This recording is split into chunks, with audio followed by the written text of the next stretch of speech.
Hi guys, Assalamualaikum. Very good evening. Welcome to our latest Battle Royale, whereby today we're going to be talking about Damansara Heights and Sri Hartamas, which is the OG of Tier 1 area. So I guess malam ni tak seramai macam biasa because it's a long weekend and it's a Diwali punya week, holidays, okay? But macam biasa, before we start, I just want to inform that we have done quite a fair bit of Battle Royale. I think this is our Battle Royale number 11. Okay, and these are actually our previous Battle Royals. We've done Maluri, we've done Segambut, we've done TRX, we've done PJ, we've got Johor Bahru, we've done KLCC, we've got Jalan Ampang and Jelate, then we got Mon Kiara, and we had a War of Wealth, right? And then we had a Bukit Jalil versus OEG, which is the last one. So today we're going to have three Hartamas and Damansara Heights. Okay. And of course, for those who do not know, who are new to this, right? We have launched a property ownership campaign under FAR Capital, which we call the Farnival, right? Whereby we are gonna pay down payment for 100 winners, right? 100 winners, you're gonna get down payment to be sponsored, fully paid by us, right? So basically, you don't pay anything to buy and own a property within the FAR Capital online platform, right? So basically, if you join this particular contest, whereby you can just click or can just scan the QR code, right? If you join this contest, okay, you are in the running, right, to basically get three prizes, right? So first is guaranteed. Number one, by just joining, you're going to get minimum 1,000 cash rebate on your next property purchase through FAR Capital platform, right? So by just joining this campaign, register saja, right, you're going to get minimum 1,000 cash rebate. The top 100 referrers will actually win down payment to be covered by us. And for people who refer a minimum 200 people who actually buy property to our platform in the next 6 months, you actually will have a free property. So basically, we're going to fully pay 200,000 ringgit worth of property nearby LRT, right? Whereby you can go to KLCC within less than 40 minutes on us, right? So this is basically the campaign. And again, do you have to pay anything for the campaign? No, it's completely for free. So anyone can join, just join, refer, and then be on your way to potentially even win a free property. Only in FARCAP lah. So no matter what, even by just registering, you're going to win at least 1,000 cash rebate for your upcoming property purchase in FAR Capital. Okay, like I said, it's a free campaign, 3 simple steps. You register, you share, then you can check your loan eligibility, which we're going to do for free, right? So that we can basically match you with the right property that fits your mortgage budget. So very, very simple campaign, right? Again, free, grand prize, you own a free property, right? Not so grand price, minimum 1,000 you akan menang, right? Discount from your next property purchase. So some context, right, before I hand over to my team, why are we doing this, right? So this is basically to provide a independent guide for anyone looking to buy property in Damansara and Hartamas, right? We're looking to get tenants and future buyers in the area, and we're hoping that the presentation tonight will give you a lot of insight so that you can avoid making expensive mistake buying the wrong property. Okay, next slide, please. And here's what you can learn today. Why, when you are buying tier 1, paying a premium to buy new is better compared to buying old. Okay. Number 2, why does most people lose money buying in tier 1?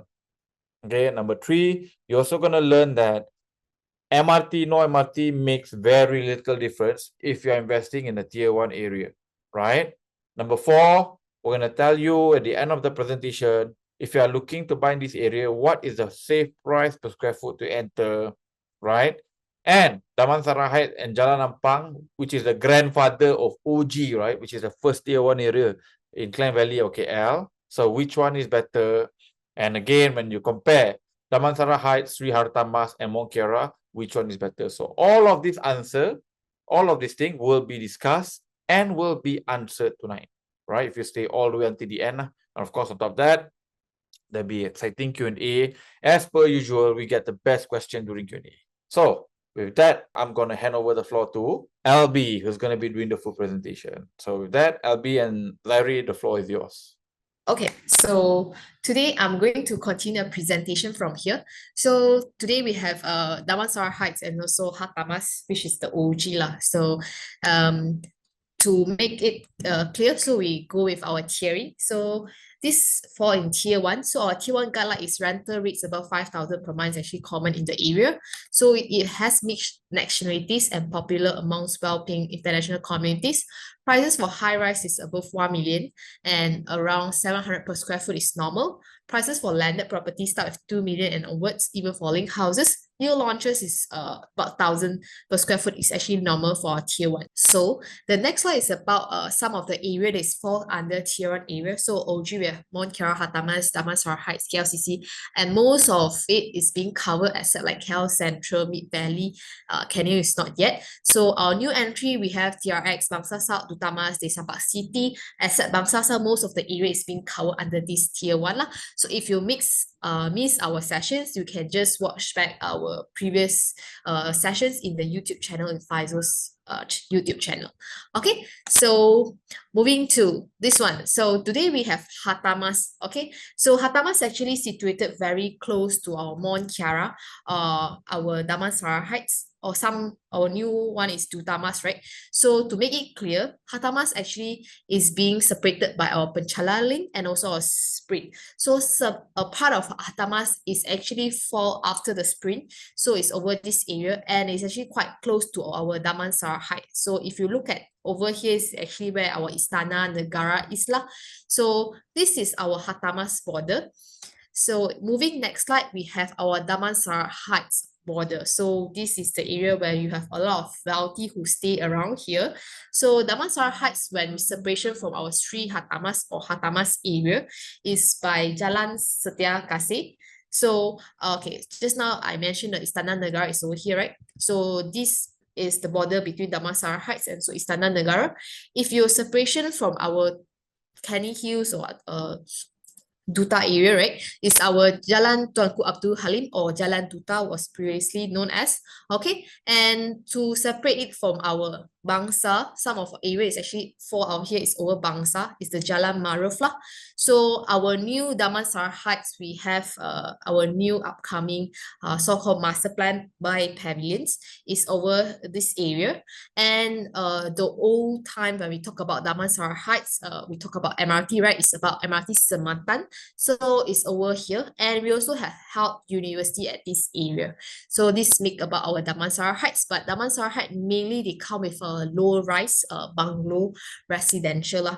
So high rise is actually quite limited, especially when it's quite near to our Istana Negara. So it comes with certain limitations where they wanted to build a high rise in the area lah. So this is our King's Triangle map. So looking at Istana Negara at the center, so you can notice most of it that's near around here.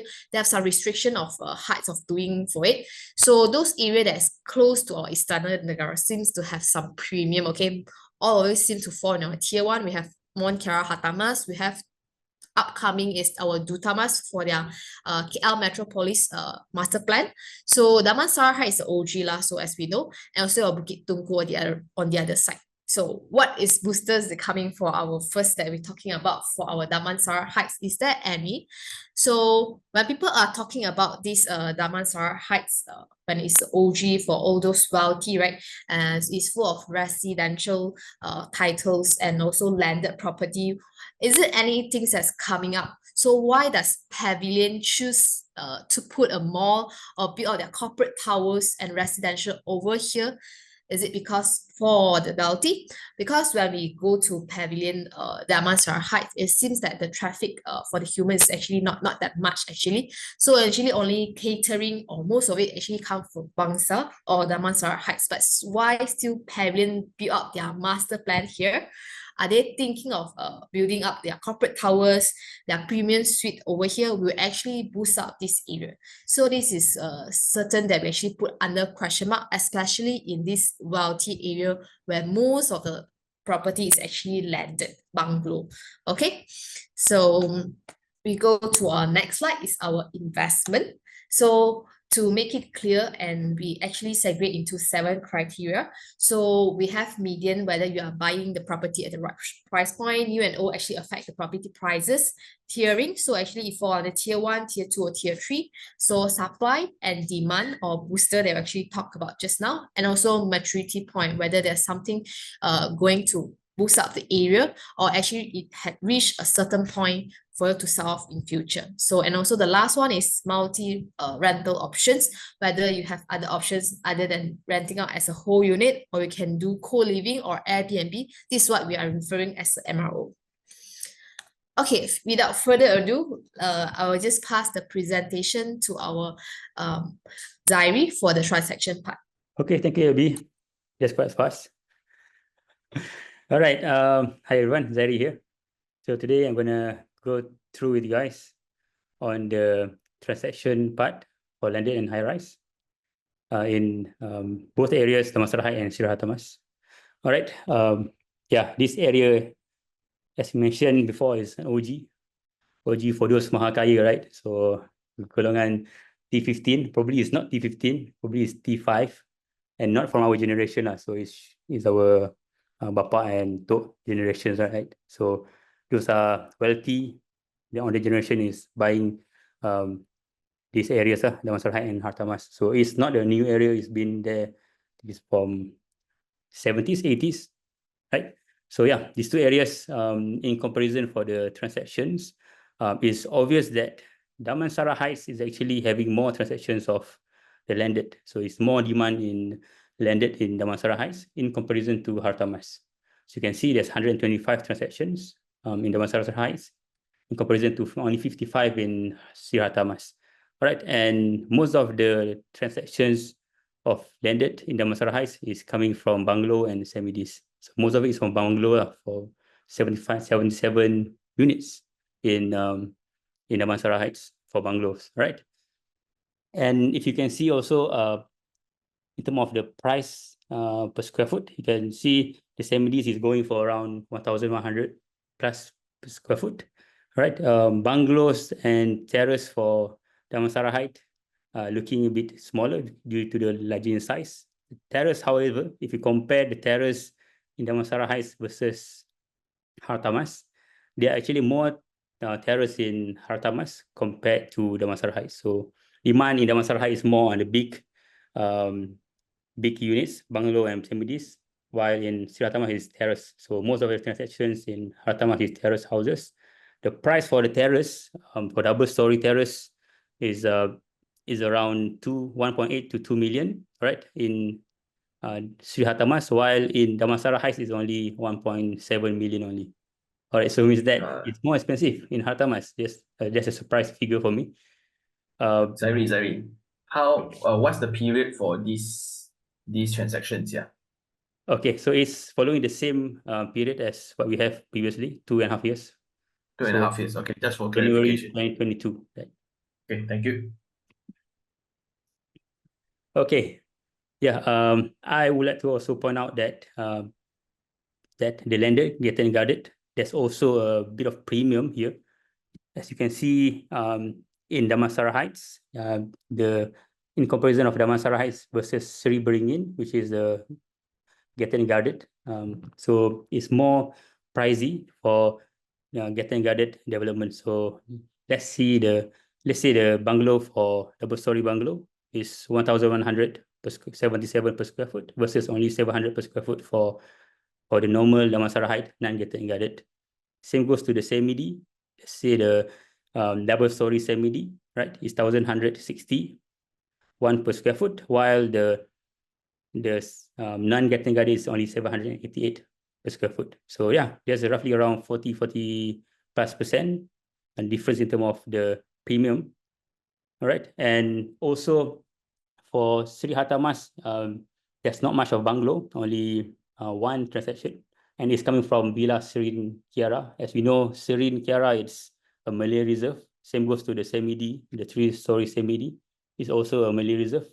But as you can see here, the semi-D 3 stories, right, versus a Bukit Kiara residence, which is located on near to the Hartamas site, right? So it is the price is not much difference. So it's around 3.4 million, and per square foot wise is 809 ringgit per square foot versus Bukit Kiara is 855. So Malay Reserve actually is doing really well in comparison to normal getting guarded non-Malay Reserve, right? So that's one of the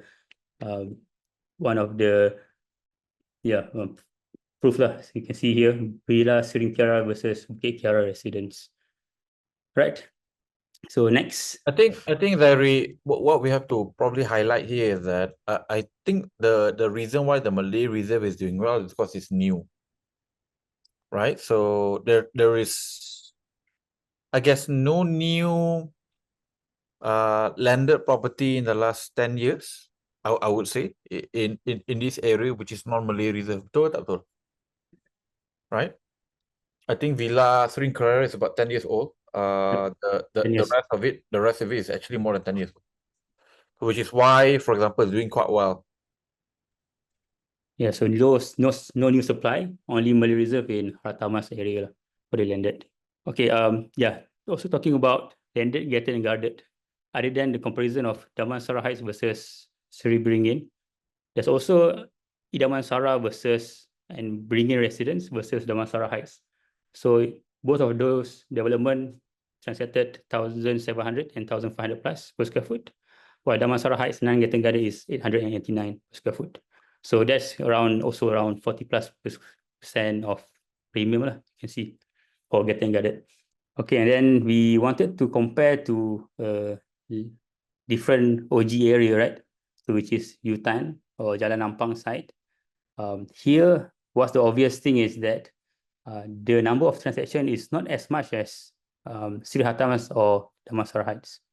So if you exclude the terrace houses, bungalows, semis is only 9 units transacted only for the same period of time, right? While the in Damansara Heights we see is around 100 and plus, 120 units. Sri Hartamas has 55 transactions. So yeah, it's more liquid in those two areas compared to this side of landed houses. Just to add a little bit, I think we kind of like mentioned before, right, Sean, that once you reach certain level, you probably want to be away from the hustle and bustle. Yep. Right? If you recall, we had this conversation, this debate in past Battle Royale, right? Yep. So why people are moving from Desa Park City to, let's say, for example, like Subang, right? Because a lot more quiet. Right? So I think it's similar to Jalan Nampang lah. While it was the OG back then, together with your Damansara Heights, Sri Hartamas, actually, if I would say the OG of day one would probably be Damansara Heights and Jalan Nampang. All right. Then subsequently, you got the birth of Sri Hartamas, Mon Kiara, Bangsa, right? That basically become part of the tier one. The oldest one I would say is basically Jalan Nampang and Damansara Heights. Between the two, Jalan Nampang is nearer to KL City Center. It's also a lot more busier. It's also a lot less conducive lah. Once you have certain level of money, you probably don't want to be seen in the crowd. You know what I mean? So I think this level of transaction is very clearly highlighted lah. The fact that the transaction of Damansara is berapa kali ganda tadi compared to Jalan Nampang and Yutan punya side? Damansara Heights is 125 just now we see. Here is only 20. So So 500. 6 times, man. So that's the big difference because as of today, Bukit Damansara is still very quiet, right? It's still very, you can hear birds and all that. You can jog and all that. Of course, it's not the safest places in the world, which is why every single bungalow has got their own security perimeter. Right? So unless other than that, it's a pretty nice neighborhood lah. Right? Other than that, security bit is a pretty nice neighborhood. Right? Probably because of the location to Istana is quite close. But Istana, I don't think relevant at all. You go and visit Sultan every day, tak ma. Yeah lah. I also don't think so. I mean, Damansara Heights has been Damansara Heights for 30 years. Istana only came along 10 years ago. And if anything, I think the Istana has actually caused the property value to go stagnant. Yes. You know, so I don't Imagine think, they relocate the the the building away. yeah, And build high rise. No, yeah. I think that's an abandoned building, right? By the Sultan next to it, and Is that? there's I don't a really recall. Call there's ah? there's an abandoned. I don't know whether it's completed, but it has been like in construction for very very long. Yeah. So But yeah, but summary, like I said lah, 20 transactions in Jalan Nampang, despite comparable property price, comparable price per square foot, comparable sizes, Damansara Hartamas completely beat Jalan Nampang to pulp lah, basically, as far as velocity is concerned, right? So while both are part of tier 1, just note like guys, the number of transaction is important, because the day that you want to sell, the last thing you want is for something to so-called have value. But actually, if you want to sell, you can't, right? Which is why, for example, even if you go to watches, right? So you got your the Holy Trinity, right? You got the Vacheron, you got the Patek Philippe, and you got the Audemars Piguet, right? Vacheron, while in the same category, is never going to be as liquid compared to AP or Patek, right? Rolex, lah, for example, right? So Hublot, Rolex, similar price point, but you know, no one buys Hublot for investment, right? So only why so many jam tangan reference today? so I know you will appreciate it lah, right? I know you will appreciate it, but you know, when you buy a property, on top of having value, you also must make sure there's velocity of transaction. Itu saja dia punya point tu.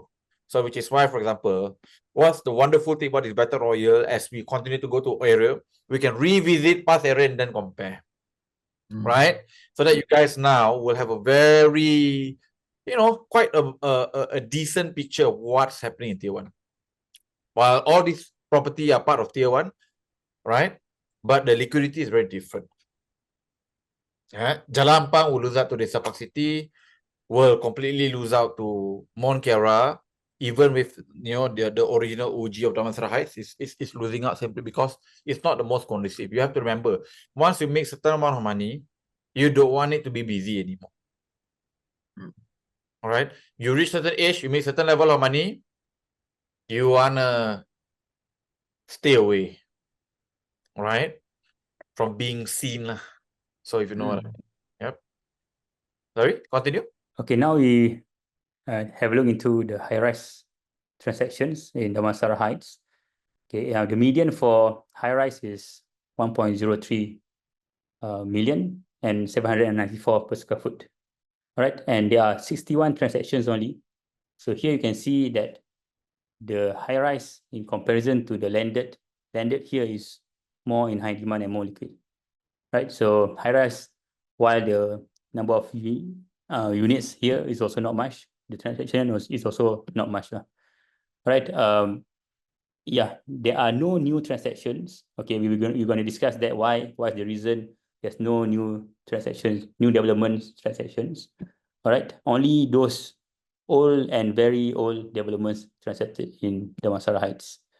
And as you can see, most of the transactions, the build-up size is quite huge. Only Peninsula Residence and Thames Mantan, which is located next to each other, is only small. Zari is stopping. No, I think his internet lag. Okay, Let so him come back first. he's gone completely lah. Hi. But you know, yeah. Well, internet. Yeah. But Faizul, like for your time, you just starting out your career, was Damansara Heights already its peak already? I don't know. I never bothered to go and check out Damansara Heights actually. Right? The only time I begin to go and check out Damansara Heights is when they begin to build MRT1. Because you know, so you know, recently you need. No lah, I mean MRT1 was built I think from 2011-ish, and it was only completed in 2017, right? So while it was being built, then I begin to go and check out Damansara Heights because some of the station was nearby with certain properties, right? Yeah. So I thought Tan Semantan was very interesting. The peninsula being very cheap, cheapest thing you can buy in Damansara Heights,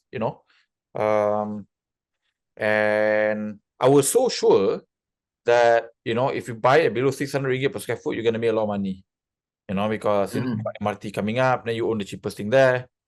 Turns out I was wrong, right? So simply because I come to the realization that for tier 1 areas, MRT people don't give a shit about MRT. Literally don't give a shit. All right. So obviously for Tan Semantan and Peninsula, you also got one different set of problem. Right? Property is under receivership. So title is a problem, which also means there are not many banks who can value the property. Because what does it mean receivership? Meaning the developer wind down, basically. Developer wind down, right? So no title. Okay. So title is a problem. So when title is a problem, only a handful of banks, right, can finance. So the Tan Semantan Peninsula residence is a learning for me, right? So if the banks can't support the bank valuation, right? If there are not many banks who can finance it, the value of the property don't go up, irrespective of whatever the story comes. Because no matter what, people don't buy property cash; they take financing, right? So if you look at this number here, it's very obvious, right? Property has got rooftop pool, it's walkable to MRT, decent views and all that. It's part of Damansara Heights area. And there's no capital gain, meaningful capital gain at least, right? In the last, I guess, 10 years, right? So to me, that's a learning, right? So I thought it was a sure thing, you buy the cheapest thing and whatnot. But yeah, if the banks get finance, then it's always going to be over. Right? It's always going to be a problem, right? So until the law matures, right? And then, twins was also quite interesting. Hi, Dari. Welcome back. Hi. Right? Yes, I'm back. So I recall, I think I was offered to go and look at the twins. And I think that they've offered something about 700 ringgit per square foot, and I was trying to be clever, and this is during COVID, right? I tell them something like 500 ringgit per square foot, I'll do it. So obviously, nah, no, it never happened. I could have closed it at about 650 ringgit per square foot. I know I can, and it would, compared to today, it would be seen as a steal. But unfortunately, based on the rental rate at that point of time, because during COVID, if you recall, the rental tier 1 is just shit lah. Everything dropped by 40-50% in certain areas, right? So even at 650 per square foot, you negative cash flow by about $1,000. So as a captain at FACAP, I can never justify anyone buying into any property, right, whereby you get 1,000 ringgit negative cash flow, right, without cashback. So you take cashback, sorry, now net price negative 1,000. Wow, how lah, right? Which is why I offered a 500 ringgit per square foot lah. So clearly market has recovered, right? Clearly market has recovered. And I think if you enter at 650, then people have made about 20% for twins. But surprisingly, it doesn't actually exceed 900 ringgit per square foot, considering that the mall is open now, right? And the office tower is going up. Yeah, so still around 700 plus per square foot. But I think the mall is dead, right? So the mall is really not doing great, basically. Right? So I haven't been to mall yet. I've been there about 2 months ago. Right? I've been there 2 months ago. And apa tu, we had I think Oriental Kopitiam open lah. I remember that because that's where I had my dinner, right? There's a queue there now. Huh? Ada queue ke? Tak ada. It was like late lah, 8 something, so there was no more queue. Right? So lah, normally Oriental Kopitiam got queue. This one no queue. But the place is almost full, right? So the F&B is coming along. But other than that, there's not much story lah for pavilion, sadly. Too much mall lah, basically, right? Too much mall. I think they are also competing with Bangsa Village, right? Also competing with BSC, right? Which is still doing quite well, right? But other than that, yeah. So the Peninsula and then Mantan was a learning for me lah. Don't bet against the bank. So that is the learning, right? Never bet against the banks. Okay. Yeah, just to add. Oh, Zairi, you want to continue back your thing? Yeah, continuing from here lah. Okay. Peninsula and then Semantan, you can see the price per square foot is not that high. It's only around 500 ringgit per square foot. Similar to Indah Damansara and Damansara Villa lah, which is actually located on the same site as Semantan. Right, so these four developments, if you see the price per square foot, is only around 500 ringgit per square foot. The highest is Indah Damansara lah, 680 per square foot. So yeah, that side of Damansara Heights doesn't really transacted at high price. If you can see these two developments, Desa Damansara and Prima Damansara, this is a bit more secluded inside Damansara Heights. So Desa Damansara, it's really behind Sri Hartamas, right? It is going for 940 ringgit per square foot, 16 transactions. So it's very highly accepted in the area. Another one is Prima Damansara, located in Beringin site, near to Semantan. It's going for 853 ringgit per square foot. So these two developments is a bit different compared to the other four, which is located near around the Semantan site lah. So it commands higher price per square foot due to the more exclusive and more secluded area lah. So yeah, there's more demand in terms of that for this type of developments. All right. Okay, and then we're gonna go for Sri Hartamas next. Okay, so Sri Hartamas is a bit different compared to Damansara Heights. Number of transactions is actually double than Damansara Heights in terms of the high rise. So the landed in Hartamas is only 55 units transacted for the same period, while the high rise is 132 lah. So it's a lot more. So more demand in terms of high rise in Sri Hartamas compared to Damansara Heights. And yeah, most of them are small units. Only two developments, which is Sunway Vivaldi and Sunway Palazzo, is going big units. So I think the developer is doing quite well in doing the product, bit different than the other developments. Only Sunway Vivaldi, Palazzo, and Menara Hartamas, which is very old, is big in size. Other than that, it's all 1,000 square feet and smaller. All right. Sunway Vivaldi, and Palazzo, even though it's big, but it's still transacted among the highest price per square foot in the area. So Vivaldi is going for 712 ringgit per square foot. Palazzo is going for 857 ringgit per square foot. So among the highest in the area. While those old developments in Plaza Damas site is going for around 600 plus per square foot up until 700 plus per square foot only. So that's very old ones. They are also similar to Damansara Heights. There are no transactions of new developments in the area. So that's why, because of the transactions in the area is mostly small sizes. So the median of the high rise in the area is only 560,000 and 636 ringgit per square foot. So yeah, any of you guys have any experience on the high rise in Sri Hartamas area?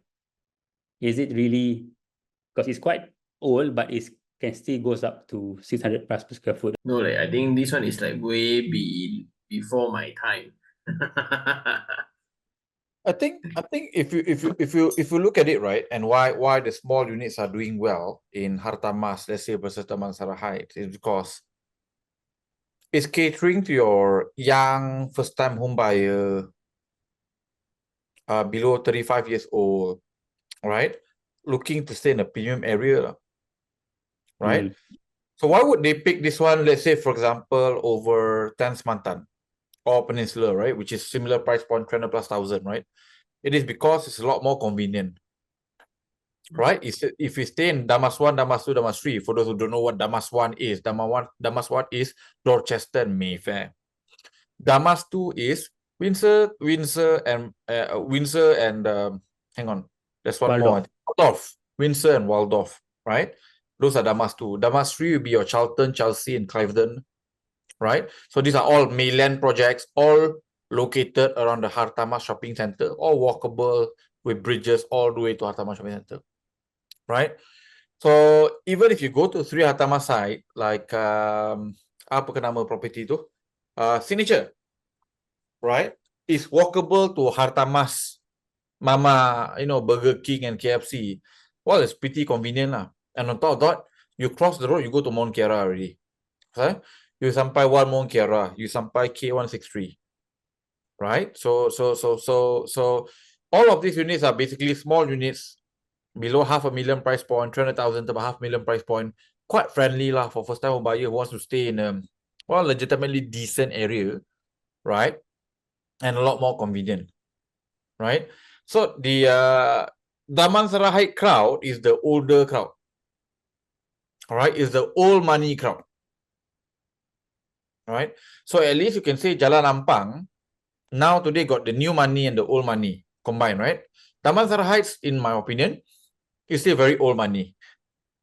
So if you look at the mix of the property that they're building today, doing well, these are all your 2,000 square foot, 3,000, 4,000 square foot, say for about 1,500 square foot.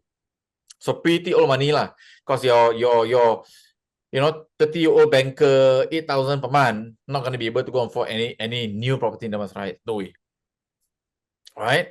But Hartamas side got RM500,000 property.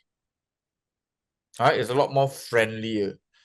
So as a result of small size, friendly price point, and more importantly, quite suitable for the younger population who wants, Starbucks below, Coffee Bean below, So I think it makes sense that the Hartamas high rise is doing a lot better. And the velocity of transaction too is a lot better compared to the Damansara Heights.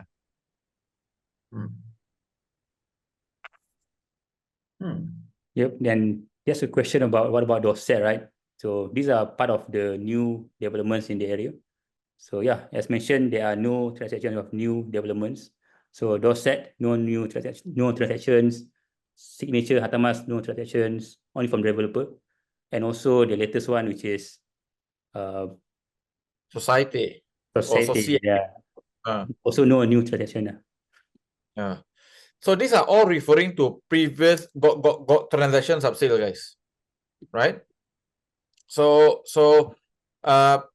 Dorset still got a lot of developer unit. So there's no sub-sale moving as usual. Until you move all of the developer unit, normally sub-sale is not going to be moved. Not going to happen. Right? Because every time sub-sale have to compete a developer at the same price point, developer show win wise, lower entry price. Don't need to pay 10% down payment. No need to pay transaction cost. Free this, free that. Right? So I guess one of the lesson here is that for a lot of people here is that if you are looking to buy something and if that property still has got developer unit, right? You better pray quickly, right? That the developer units are gone so that sub-sale can begin to move up. Then your price can go up, right? Otherwise, you're stuck there. Correct. If I recall, right, even Sunway Vivaldi and Sunway Palazzo were struggling to be sold. And they still had developer unit in the first 3 to 5 years after they were VP. And there was auction and whatnot, right? So it was a struggle, right? For Sunway at that point of time.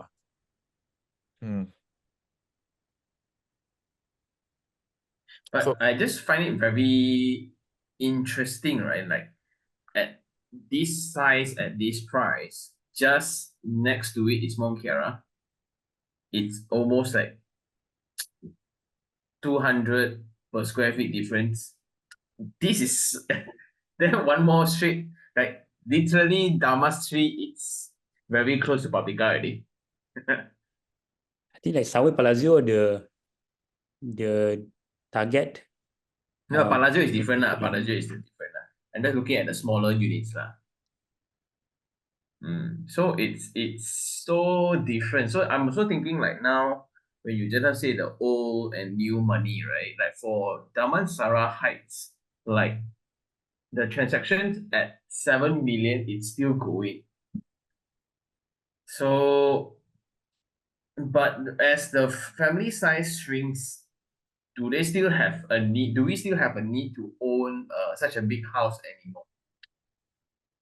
I don't know. So like, will there be in the future a bungalow where there's only like 2 rooms or 3 rooms?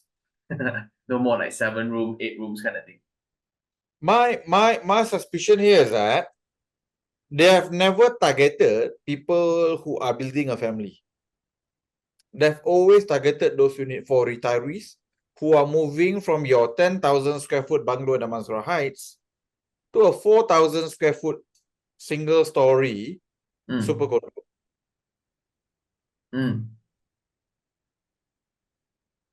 What are we talking about? We're talking about the Vivaldi and Palazzo. Yeah, I'm talking about the ones in Damansara Heights. Because you're saying the 6-7 million is moving, right? Because the buyers are not the same. The small unit, the buyers are your first time home buyer looking to enter this area, right? While the people who buy this 3,000, 4,000, these are all people who are already so-called make it in life. All the downsizing one. Sorry? All the downsizing one.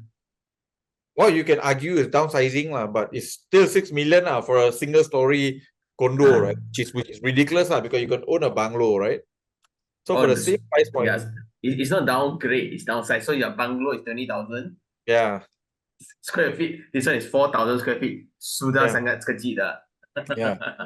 So for them it's small because I'm used to 10,000 square foot of space.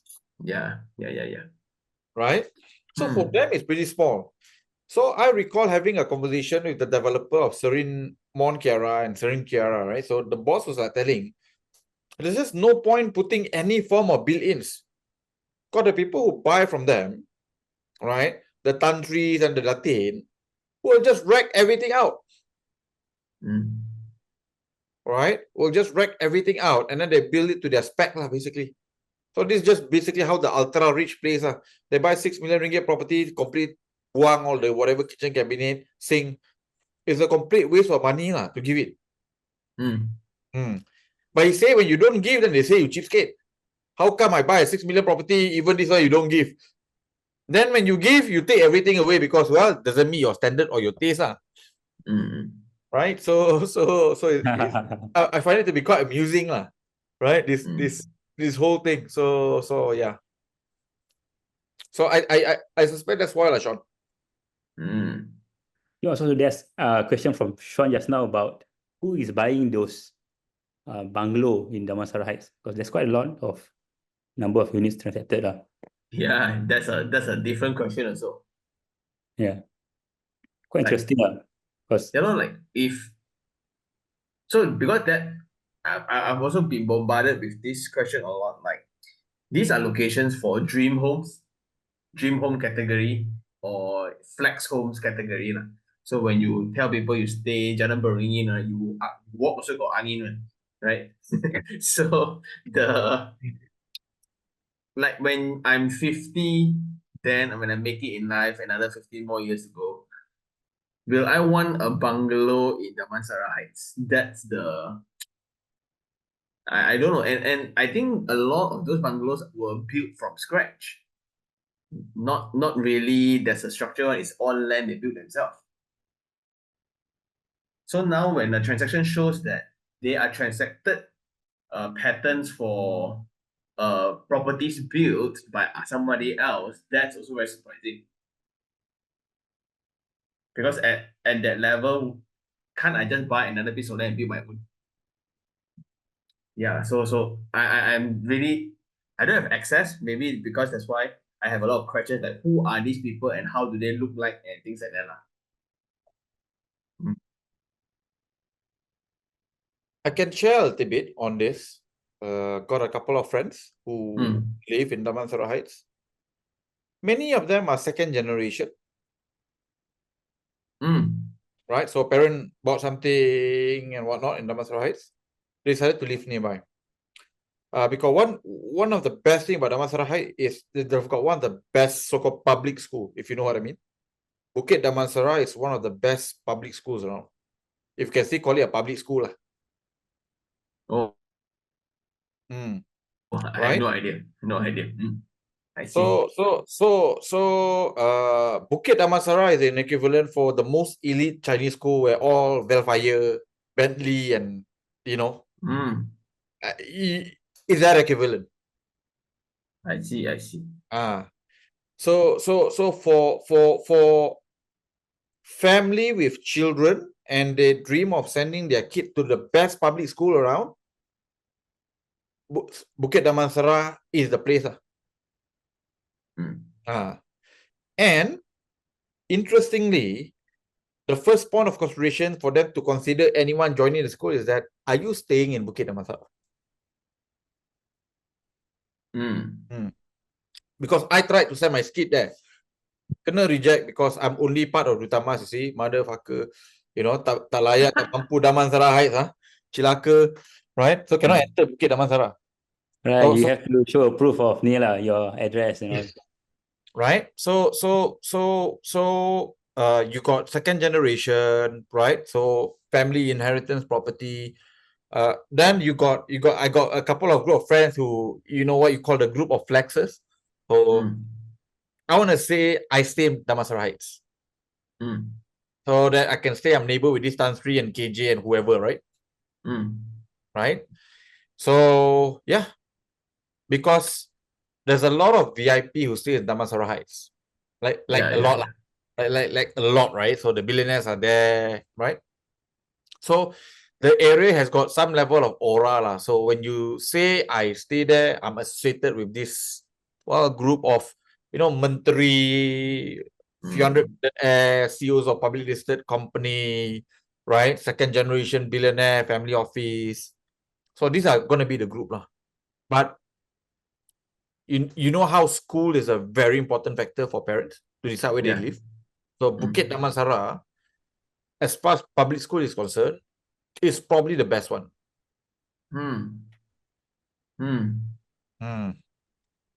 Cool. So picture the most elite national Chinese school. That's the Bukit Damansara equivalent. Okay. Never thought of that. Yeah. So for me, those are just stories accumulated. One of my best friends stayed there, right? And married twice. He looks a little bit like Kung Fu Panda back then. That panda itself.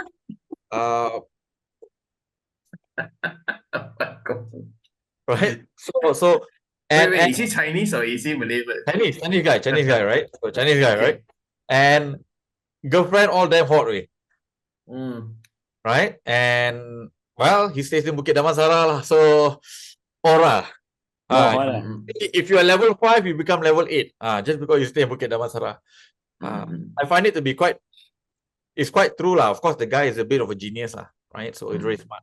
Right? So, but I don't know whether you stay in Damansara Heights, you become, 2 or 3 places more handsome. Zairi today is a 7, now becomes a 10 because he owns something in Damansara Heights, so I don't know. But then does the theory then apply just like how we talked about Old Klang Road with a transfer of old money from OUG over Bukit Jalil is a transfer of old money over. Then like for the pavilion projects and the one by Coco Land also, what is it called? Right in front.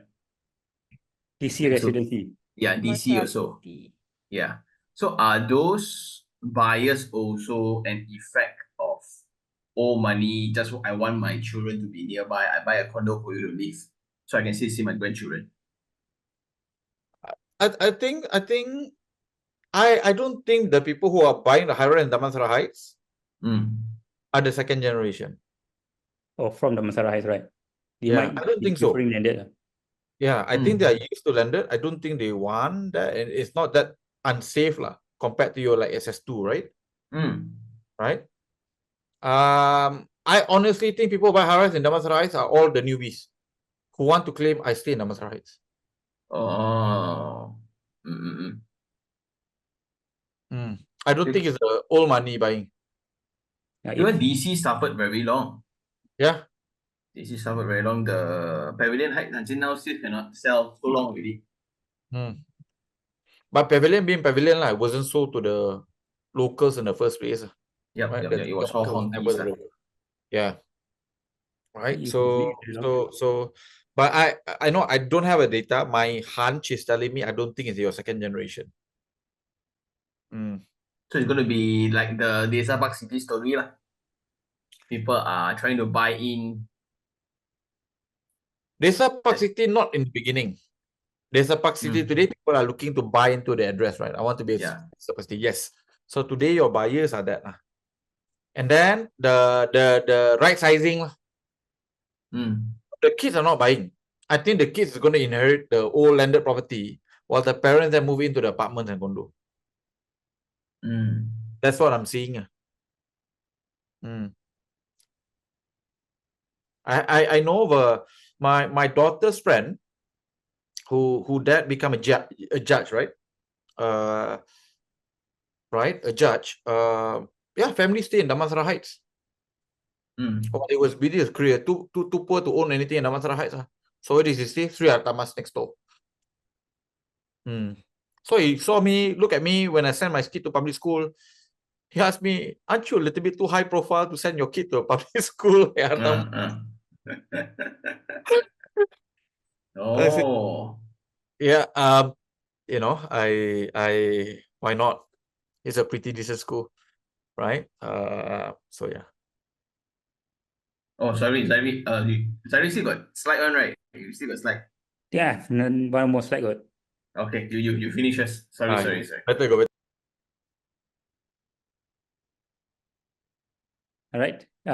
Yeah, just to highlight the last one, which is the high rise. When we have a look into all the transactions that we have, both Damansara Heights and also Sri Hartamas, there are not many transactions actually above 1,000 ringgit per square foot. Above 1 million is a lot more, but above 1,000 ringgit per square foot is not much. So as you can see here, there's only 10 out of the close to 200 transactions in both areas. So that equates to about 5% of total transaction is actually above 1,000 ringgit per square foot. So this actually probably relates to the fact that why this new developments is not really selling that well. And out of the 10 transactions, 8 of it is coming from Damansara Heights.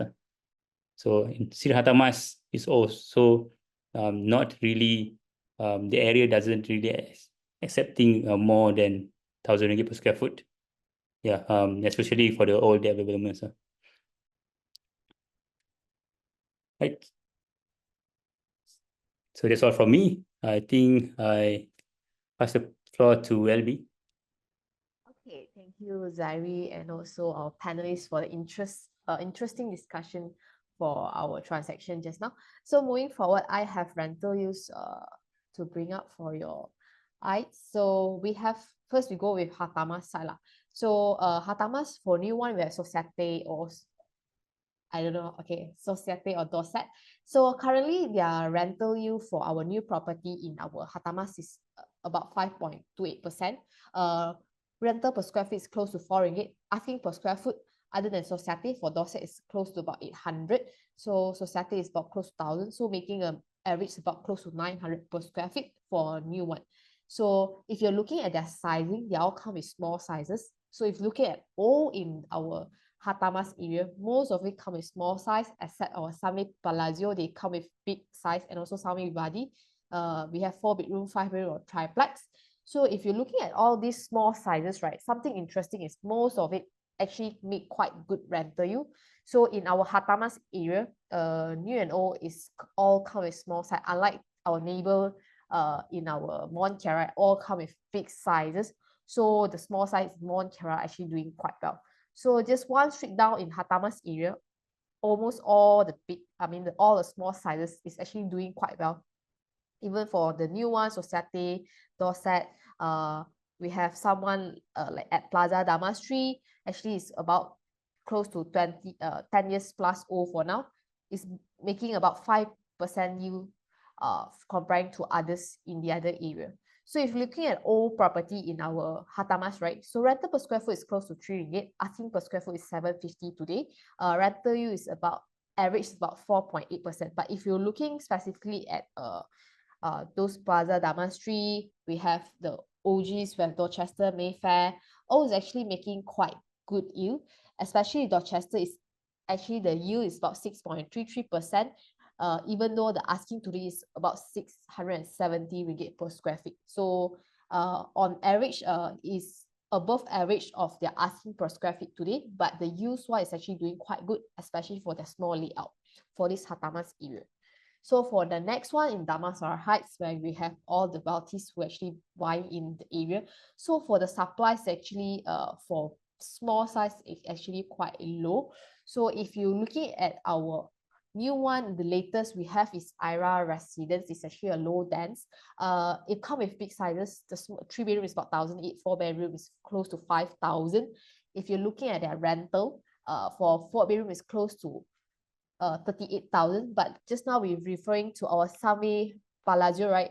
Triplex close to 10,000 in terms of their size. Asking average rental is about 27,000.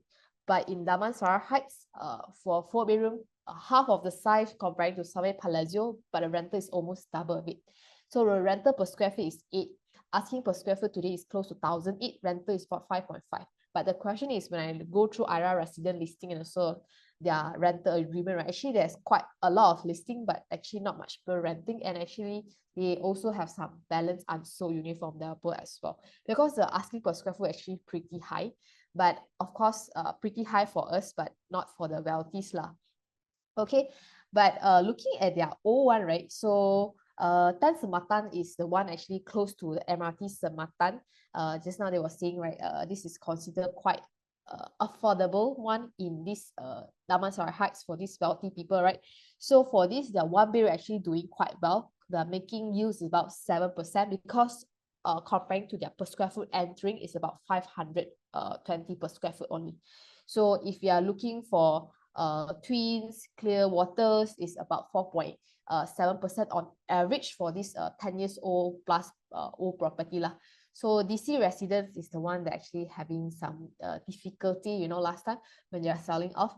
Asking per square foot today is close to 1,005. It's actually close to those new property in Damansara Heights because actually not that old lah, because in our Damansara Heights, actually we are lack of new property or lack of high rises in this area because mainly it's come with landed one.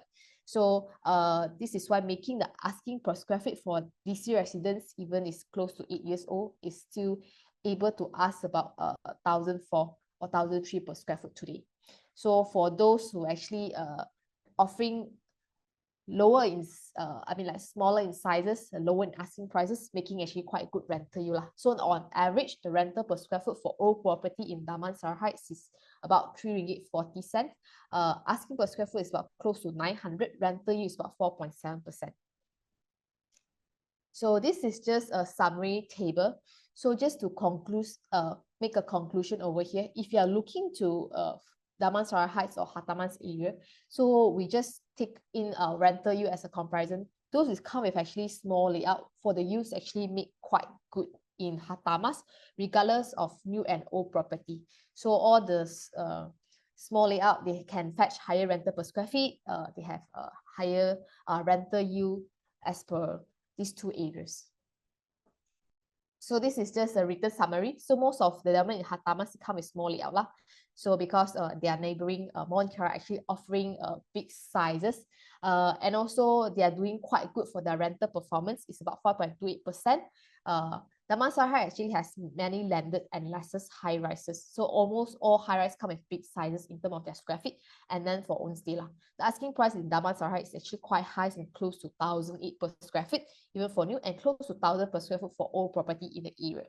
The yield in Damansara Heights average about 4.7% for new and old. So this is to comparing our Mont Kiara versus Hartamas and versus Damansara because they're actually quite neighboring, right? So this is on top is actually Mont Kiara area. So looking at their new all on average, right, their yield is actually close to 5% and above. If you're comparing to our Hartamas, okay, let's take new in comparison. So in terms of their rental yield, Montclair is making 5.24%. So Hartamas is just 5.28%. Actually, the difference is just very, very small, but 0.004% of difference. But looking at their rental per square feet, actually in Montclair, you can ask for more. It's about close to 4.2 ringgit. Asking for new is close to 1,960, so close to 1,000, but Hartamas is close to 900 for the asking per square feet. So Damansara Heights, if you're excluding our IRA resident, which is actually exclusive for this area, if you're not looking at this, actually there's no comparison for new in Damansara Heights. But if you're looking at O1, actually Damansara Heights rental per square foot is about 3.46, quite close to our Mont Kiara old property as well. Rental asking per square foot actually almost similar. Just the rental yield in our Mont Kiara is about 5.17%. For our Damansara is close to 4.7%. So actually a difference of it. So in terms of Hartamas, they still lose out to our Mont Kiara. So on our conclusion side, in terms of rental yield asking per square feet or rental per square feet, actually Mont Kiara still perform better in terms of even Mont Kiara offering big sizes, big layout. Damansara also offering big sizes, big layout, but it's just different kind of tenants, occupants. So Mont Kiara is more towards expert, have a Koreans, community Japanese, right? Damansara is more towards OGs, wealthy group of people. So Hartamas area is those who are actually looking for a small size layout, so they actually can go for Hartamas lah. So this is why making Hartamas rental yield for small size actually doing pretty well in Hartamas area. So we come to a very interesting finding when I do this launch versus transacted and versus asking price per square feet. So our Damansara Heights as per today, those with transacted, okay, only Clearwater actually make a little bit of profit, about 80 ringgit per square feet, comparing to their launch prices. So they was launched and completed about 2011. It's about close to 13 years for now lah. So other than that, most of it actually did not make money for Damansara Heights. So if you're looking at Hartamas side, I did not fake this, okay? You can just cross-check back the transacted amount with the previous slide, okay? So all of it actually make a profit. So even looking actually close to 20 years old, like Dorchester, Mayfair, sorry. So actually they make about double of their profit from their launch price versus their transacted. Even a new one, we have Sunway Vivaldi, Sunway Palazzo. For big sizes, they also actually make some profit from it. Okay, that's about our launch versus transacted in both these areas. So looking at Damansara Heights, they have a lot of transaction. Yes, it is, but it's all for landed property that's for those OGs, wealthy people, right? Even though in Hartamas area, they actually from their launch per square feet and also transacted per square foot, they actually make profit from it. So even though the velocity is not that high in this area, but comparing to their launch prices, actually they make quite a fair bit of money in this area, even though the property is quite old in this area for Dorchester, Mayfair, but they still make money over here. So the next one, we have Airbnb. So Airbnb in our Hartamas area actually most focusing over Plaza Damas side, where you have Hartamas Shopping Center. So over here is the Signature and also Societe lah. So over concentration of Hartamas area, we have the Dorset, Plaza Damas, some of it actually doing Airbnb lah. So on average over this area, average revenue is about 40,000 across a year. Best occupancy is about 80%. Current occupancy across all Airbnb listing is about 65 to 70% on current occupancy. So for this, because all these areas actually offering small sizes, like studio, 1 bedroom, so their daily rate is about 150 to 200. So some of the big sizes like 2 bedroom, yes, you have this in the listing, but in terms of their occupancy and revenue, it's actually not that hot in this area. So their revenue and occupancy is not that high comparing to a single or small bedroom in this our Hartamas area. So for Damansara Heights area, actually there's no one actually doing Airbnb. Actually, the very few, like 2 to 3 beds. So I'm not considering it to put in our Airbnb mapping today. So that's about that. So without further ado, we go into under construction Battle Royale today. So in Damansara Heights, actually a few. So this is the peak. This is one closest towards our Istana Negara. Therefore, they have some restriction. This is by E&O. It's a freehold. Come with big sizes, 3,000 to 4,500 square feet. Net per square feet is about 1,007 to 1,008. So there is actually considering like each floor has only 1 unit lah. So there's 3 units per block. Number of storages 3-story. Facilities is more to a clubhouse, swimming pool, and gym lah. The other one is the Cheda. This is more closest towards our Sri Hartamas area, Jalan Setia Kasih site. So they're actually offering a penthouse or normal unit. So sizes comparing is about 2,700 for 3+1 bedroom. They go up to very big sizes, penthouse close to 10,000 square feet. They come with 8 bedroom, okay, with private lift and lobby. When just now they was having discussion, right, for Damansara Heights, if they are coming out with new property with big sizes, who are the so-called occupier or owner of this kind of property, and there's still the people who actually come with I guess 10,000 square feet is pretty big sizes. It's close to maybe landed also in the same area, but why people or the OGs who actually wanted to choose or buy in this Techeda probably is because they wanted to move into a single layout layer instead of a double or triple story in the area. So net per square foot is about 1,007 per square foot as well. So they come with rooftop pool, gym, garden area, library, private dining area.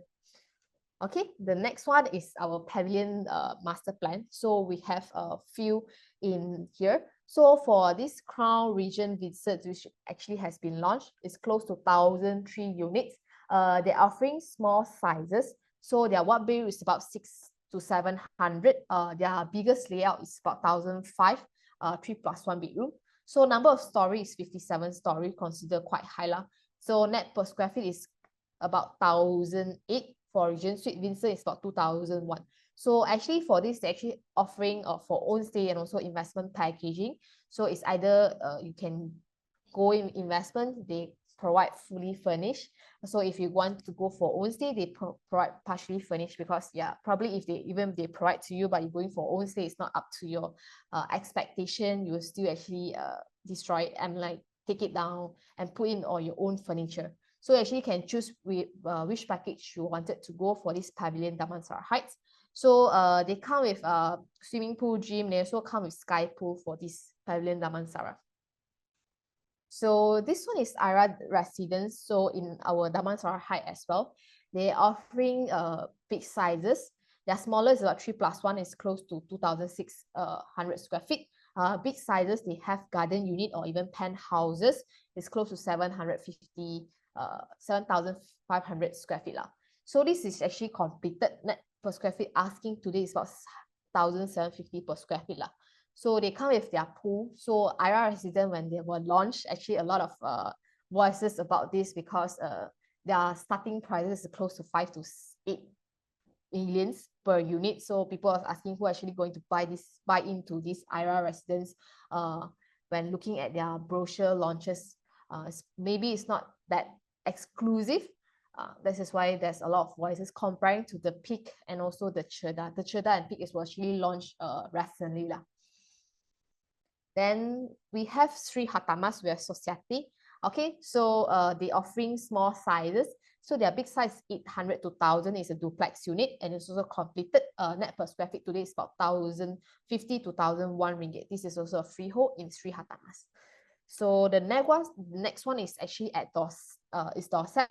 Okay, it's a freehold as well. They're offering different sizes. They are small bedroom. They have 2 bedroom. It's close to 1,002 square feet. This is also completed. Net per square feet asking today is about 830.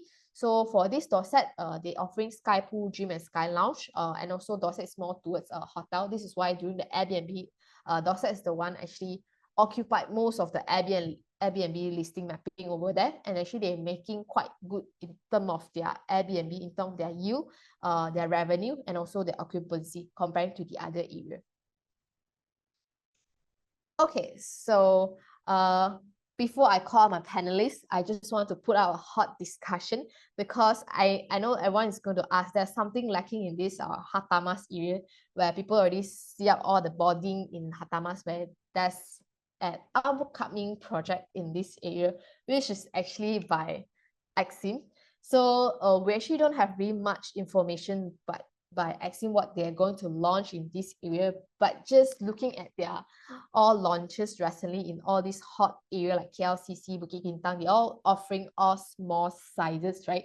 So will Exim still offer small size in this area, and will Exim become next Arte, because they are targeting only Airbnb for most of this hot area? So without further ado, let me bring up all my panelists for the discussion.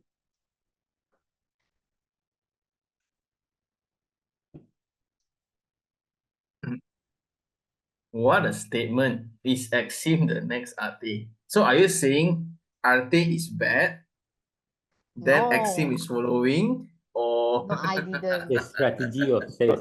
Don't blame LB for it. It's a question that I basically pose because if you realize, Sean, I don't know whether you notice or not, but most of the units being sold by Exim using that particular agent are all using Airbnb. Yep. You know what I mean? Yep. So what happened to Arte, right? Arte had a lot of NPL because they use certain agents to go and sell. Right? So that was the question. that was a question. So from a context point of view, so look, it might happen, might not happen. If it happen, hey, we call it in 3 years in advance, as usual lah. Then I put my photo of coconut coming up again, no? Oh, Faizul did it again. Right? Yeah. So because I mean Exim is a pretty good developer, right? So product is good, pretty modern, quite fairly competitively priced, right? In any areas that they go in and compete lah. Is the way that the agent is selling the property that I think will potentially cause an issue. All right, back to the developer, because we've seen it happen to Arte. Now, the velocity of how Exim is moving inventory today is far greater compared to Arte. Yep. Right? Arte only have what, 2 or 3? And they got to so much problem, right? Because they used the wrong agent, which sold a dream, which in the end became a nightmare. Right? So the question here is that, do you think that Arte has got a possibility of, Exim has got the possibility of that? I don't think so, because I'm also very familiar with their non-Airbnb products, which is like in Bukit Jalil is all the larger units, or the 800 to 1,002 kind of unit, and they are equally selling well. So then I'm trying to understand what is the impression of Arte here. From a developer point of view, absolutely nothing wrong. Right? It's just fancy design that is meant for short-term attention, which is great. When it's dealt the wrong hands, I thought it's not the agency, but the bulk purchasers or the guru that dealt the bad hand. Not so much the investors or the property agents. So that's my point of view. I would argue is how it was being sold. Right? Whether it's bulk purchaser or agents, is how it was being sold to me. Right? Which led you to bringing a different set of pool of buyers. Right? Which to me is primary concerns of today lah. Then, when you think about Arte Ampang, Arte Mongkiara, from a developer point of view, I think it's a success because everything sold out at their price, at their desired price, and they got and harnessed a lot of attention. Maybe timing screwed them up, maybe the wrong expectation, and like you say, maybe that's the only thing where if there's no COVID, Arte Mongkiara would be a bang, would be a big hit also, I think. It just handed over like a year before COVID and they locked down. I think So- Arte Mongkiara has got a pretty decent, I would say, success, right? Nothing major has happened. I think the primary question was Arte Ampang and the one in Penang. Yeah. Those are the one that got hit lah. Yeah. So those are the earlier works lah. Yeah, so Arte Mongkiara also got hit in a way, but it was smarter lah. They end up, I suspect lah, they end up buying back all the units from the auction at a record high price point too. Oh, they buy back? I suspect because the auction price transacted was all above 1,000 per square foot. So very high. So Wow, this is interesting. I suspect lah, I don't have proof, right? So I suspect because it was very high. Some units were transacted in auction for 1,001, if I recall correctly. Yeah, it's higher than subsale. It's higher than subsale, which does not make sense. Yeah, I was thinking the same also. Like, who will buy? Like, they don't look at property guru, man. Yeah.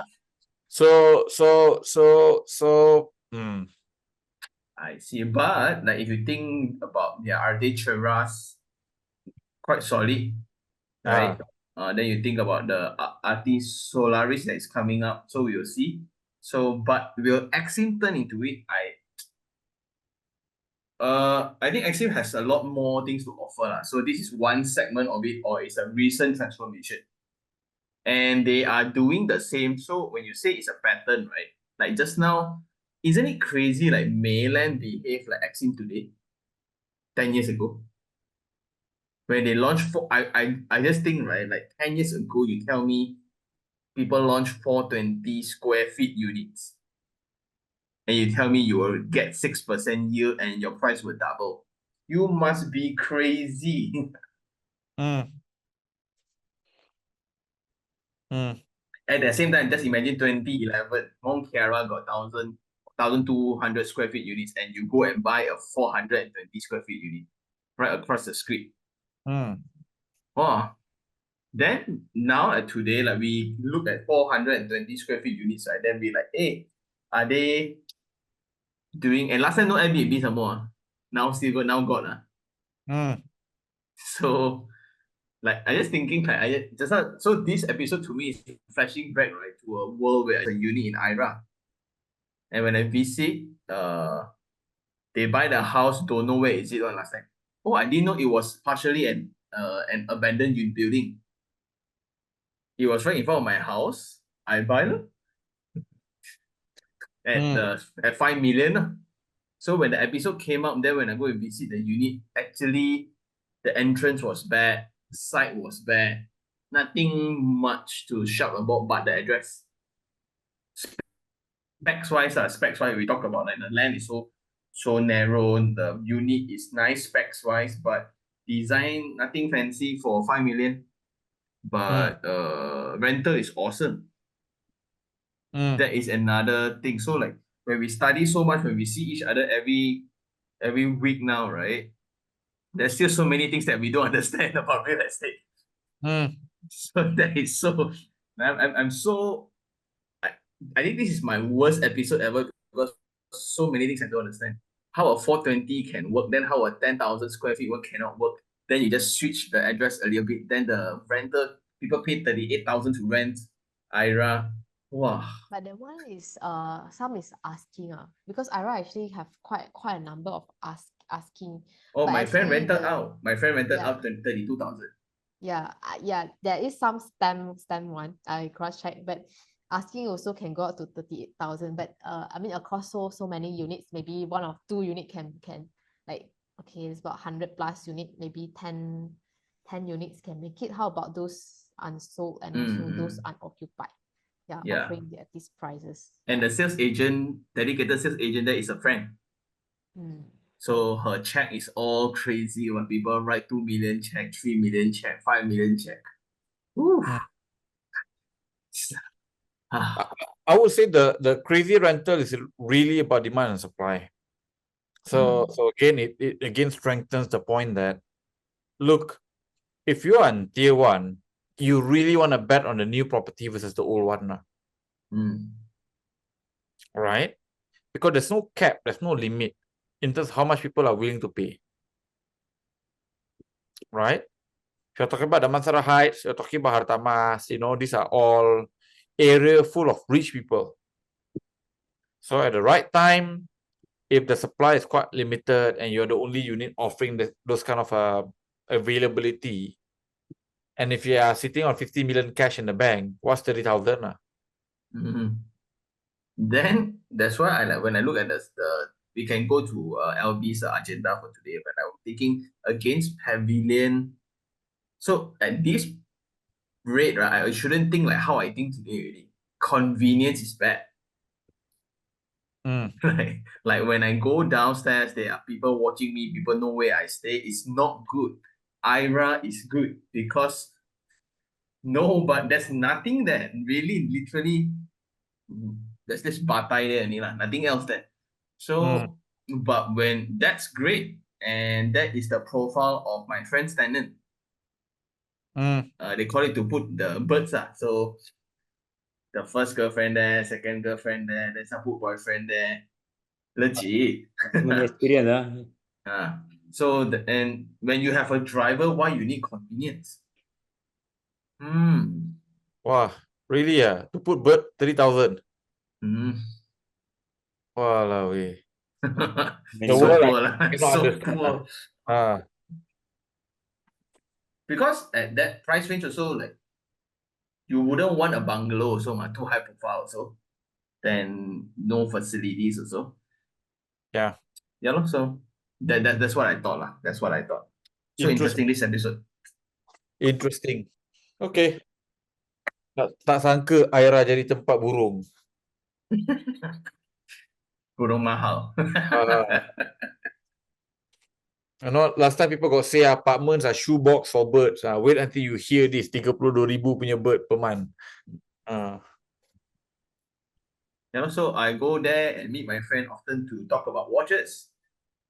So he just used the lobby for potential customers to come and deal with watches. Because you have like multi-tier, people check you like nuts. Just to get into the building. Yeah, so he somewhat financed the property like a shop front for his watch dealings. Interesting. Cool. Okay. Let's go back to the agenda. Which property? I think this one I'm going to go first, Scott. I think you go first. Yeah. If I were to pick my money on Damansara Heights, I'd probably go with the Seda, right?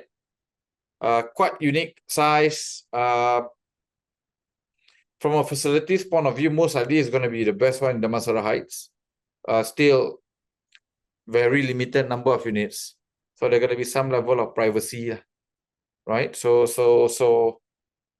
if you are talking about the Hartamas side, I think the answer is pretty clear. You go with the cheapest because you're buying for investment, right? So Dorset would be my play at how much? 830 ringgit per square foot, right? Asking today average about that. Yeah. Dorset is by Mayfair also, right? Mayland, sorry. Alright, yeah. Mayfair pula. Itu monopoly lah tu. I haven't. Yeah. LB go first. LB go first. I go next. I'll pick Dorset as well. Because looking at Plaza Damas area, looking at that rental, if you're renting out as a whole unit, right, average their small size actually doing pretty well. It's all about 5% and above or close to 6%.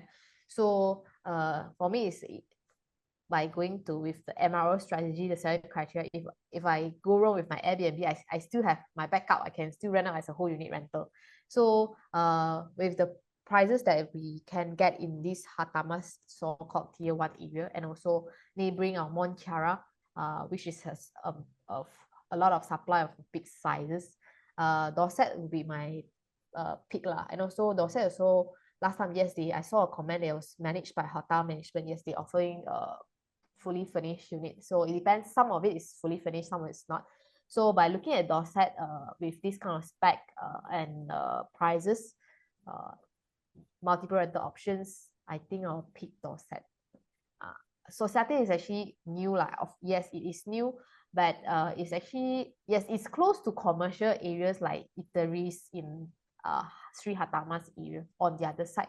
But Dorset also have Hartamas shopping mall. So I think in terms of convenience, quite comparable, but prices is slightly different in terms of layout sizes, and for backup of whole unit rental, I guess I'll pick Dorset. I think I pass the baton to next one. Yeah, for me also is Dorset lah. It's quite clear. Abby also mentioned quite good things about it. Price wise, it doesn't exceed 1,000 per square foot. It's still not much difference than the old ones. So Dorset is quite new. The old ones in the Plaza Damas is all going for around 600 plus to 700 per square foot. So this is only roughly around 20% more lah. And the spec, I think, is hotel spec lah, is with lobby, grand lobby, rooftop pool and all. Yeah.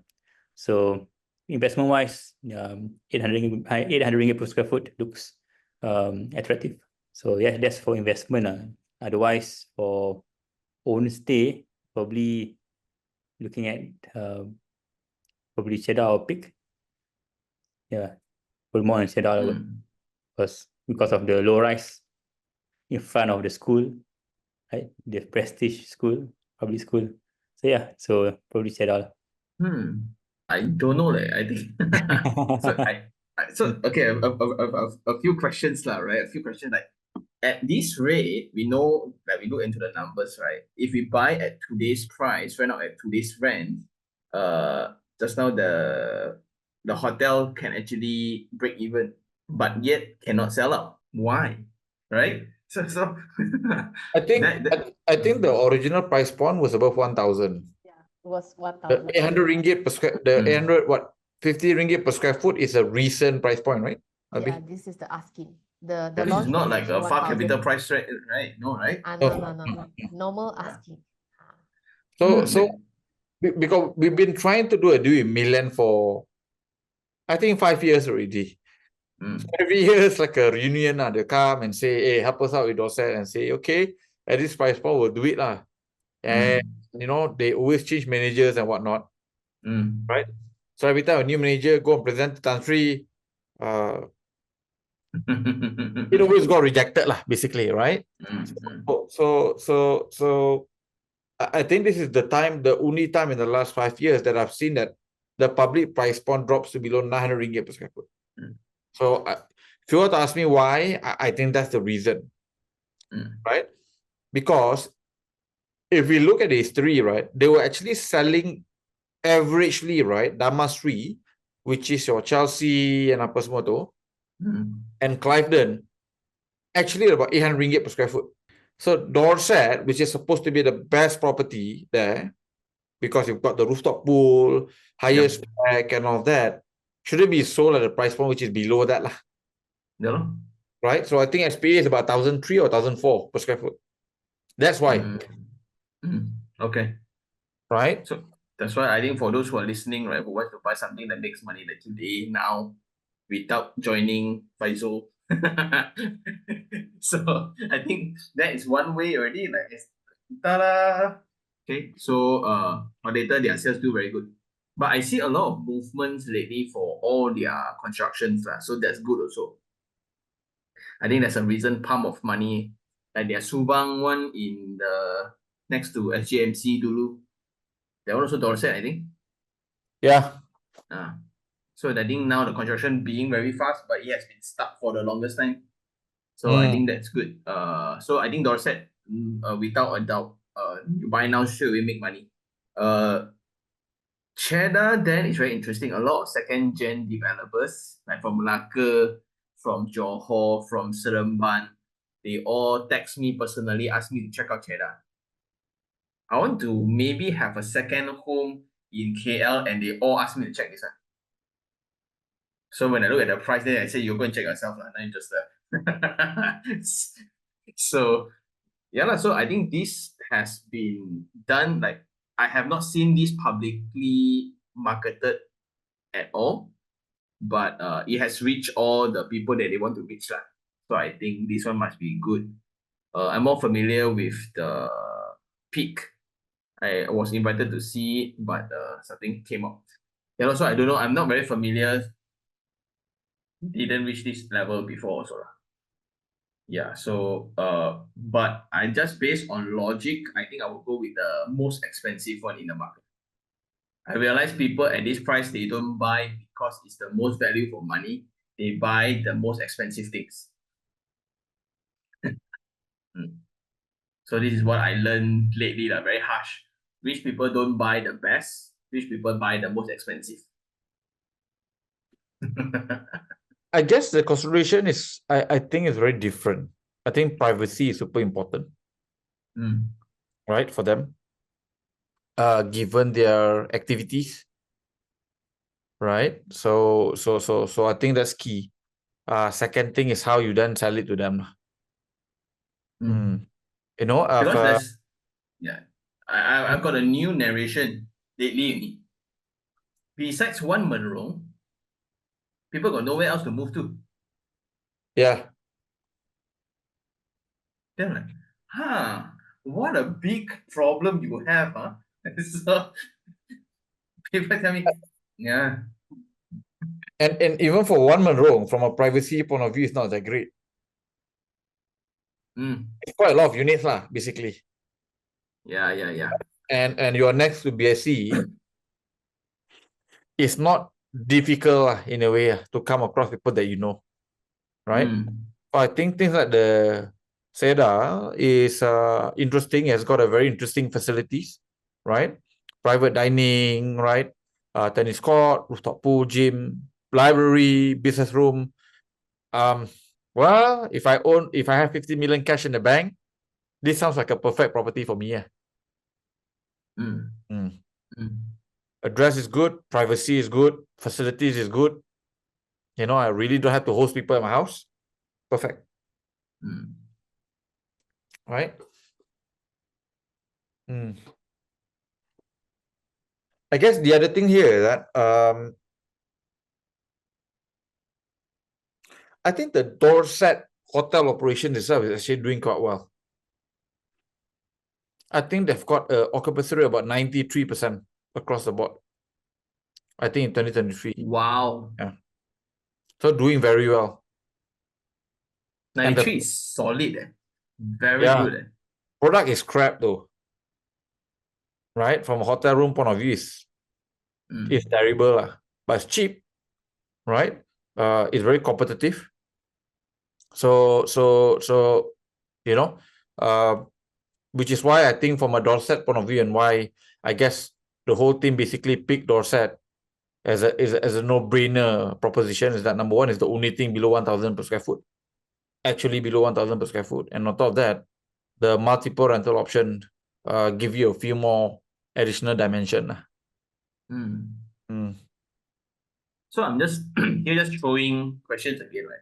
If society brings in a hotelier brand like Courtyard or 4 Points or Four Seasons, 4 Points. What point? I don't even go to hotels anymore, right? But if society brings in like Courtyard, for example, will it change, do you think? I think so, yes.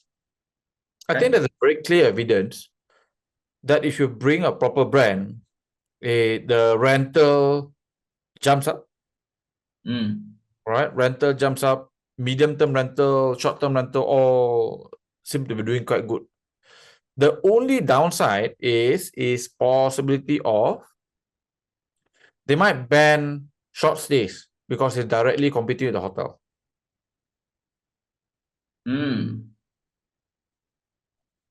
Because I just recently visited Bloomsville again. In then next door is Courtyard. And they coexist very well. Yeah. So the hotel rates sets precedent to the room rates of Airbnbs. Correct. I mean, it's similar to our purchase in Azure, Kelana Jaya, whereby we got Lee Meridian. Yeah, client is doing very well. Like, yeah, bloody well, you know, like doing very well. So like, yeah, that's why I'm like, why aren't developers then doing it? Just sign an agreement, give some money to use the brand, sell off. I think they did, you know. It was supposed to be, oh man, I forgot the name of the bill. It's not Escort, it's the other one.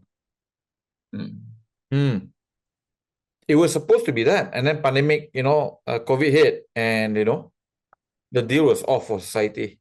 That's how it became society. Yeah.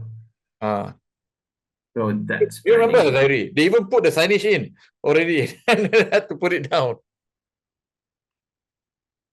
Hey, our friend got the sister work inside, right? Eh? Huh? Dia tak ada hari ni. Yeah. William's sister was actually working in society. Last time they have the hotel, but then it wasn't work out at the end of the day. They were advertised as they have hotel operators, but at the end of the day, Somerset. They had Somerset. Yeah, right. They had Somerset. They even put Somerset signage there. It was named Somerset last time. Then they changed to Society. And that's why selling the units all fully furnished, hotel spec.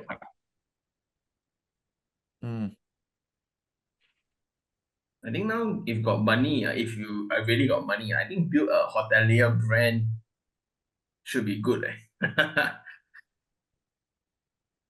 I honestly don't think it's a bad idea. Although the cost to build one is very high. Of course. Yeah. But then, like now, you can just chop.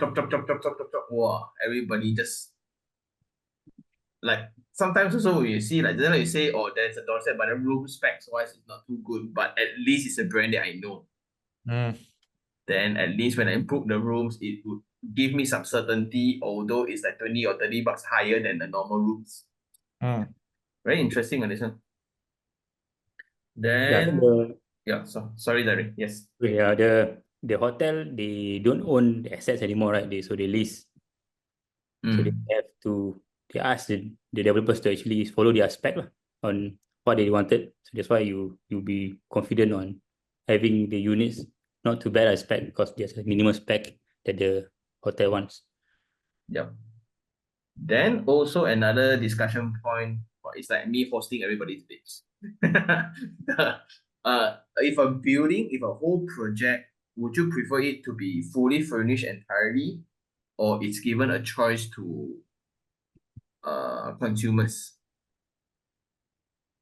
Which one would you invest? Data very clearly indicates if a property is a non-branded hotel and it's fully furnished and all unit looks the same, it's terrible. It's terrible. It's terrible for future investment. How? How? Exiting time. You might there's no competitive, there's no differentiating factor on price point. So you just buy on price. Right?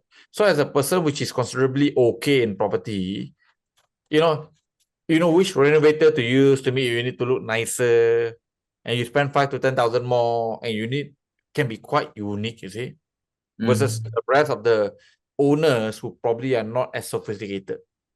Your knowledge can make a difference. Right? So for example, if you look at LB's data just now, when she presented the Airbnb bid, right? So the Dorset ones are going for about 70 to about 80%. Right? And if you look at the 85% ones, right? So got 84% there, right? So if you look at it, the unit is actually quite nice. right? And then when you look at, for example, like units whereby it's not so good, then occupancy rate normally either drops or the price point become very cheap. Okay, I know your point already. Okay. Yeah. So you can use skill to improve your chances, because majority property owners, well, don't know what they're doing, to be honest. It's like playing, like the metaphor is picking a tennis game versus a pickleball. Well, I don't play either, so I cannot relate to that, right? So I think the mini for safety and convenience, if your first time, you won't do too bad, you won't lose too much money. It's when you have a fully furnished one. I would argue it differently. I think your risk is much greater when you do it, even for buyer. Because there's completely zero differentiating factor. Right? Every unit looks the same. So how do you compete? Price? So the argument that I recently gone through is when all owners are united. So there's no desperate. So it's like insider thing. Okay, minimum 3-bedroom must be 2,005. Minimum 1-bedroom must be 1,008. Anything low, because everybody is the same. Okay, if their spec is same, it's okay lah. Because when we talk to operators for Airbnb, right, they always say that those with like a team for their Airbnb, for their units, they actually can offer a better occupancy or even better rate. So let's say your hotel spec is actually everyone have the same design, right? And the owner are very united. They say, okay, 3 bedrooms have to start at 350, 300. So but let's say the market is actually quite limited, then you lose some of competitions. Then when your unit is not get tenanted, then the owner won't be united anymore. They will just throw the prices. They lose the price together. I think reduce the price together. I think humans being is a bit sometimes a bit emotional and a bit hard to guess. It's a bit hard to unite. No, you when make money also, why you want make so little, I want make more. Okay. Like I already design my unit. Maybe okay, the design has like similar spec, but then maybe I offer more.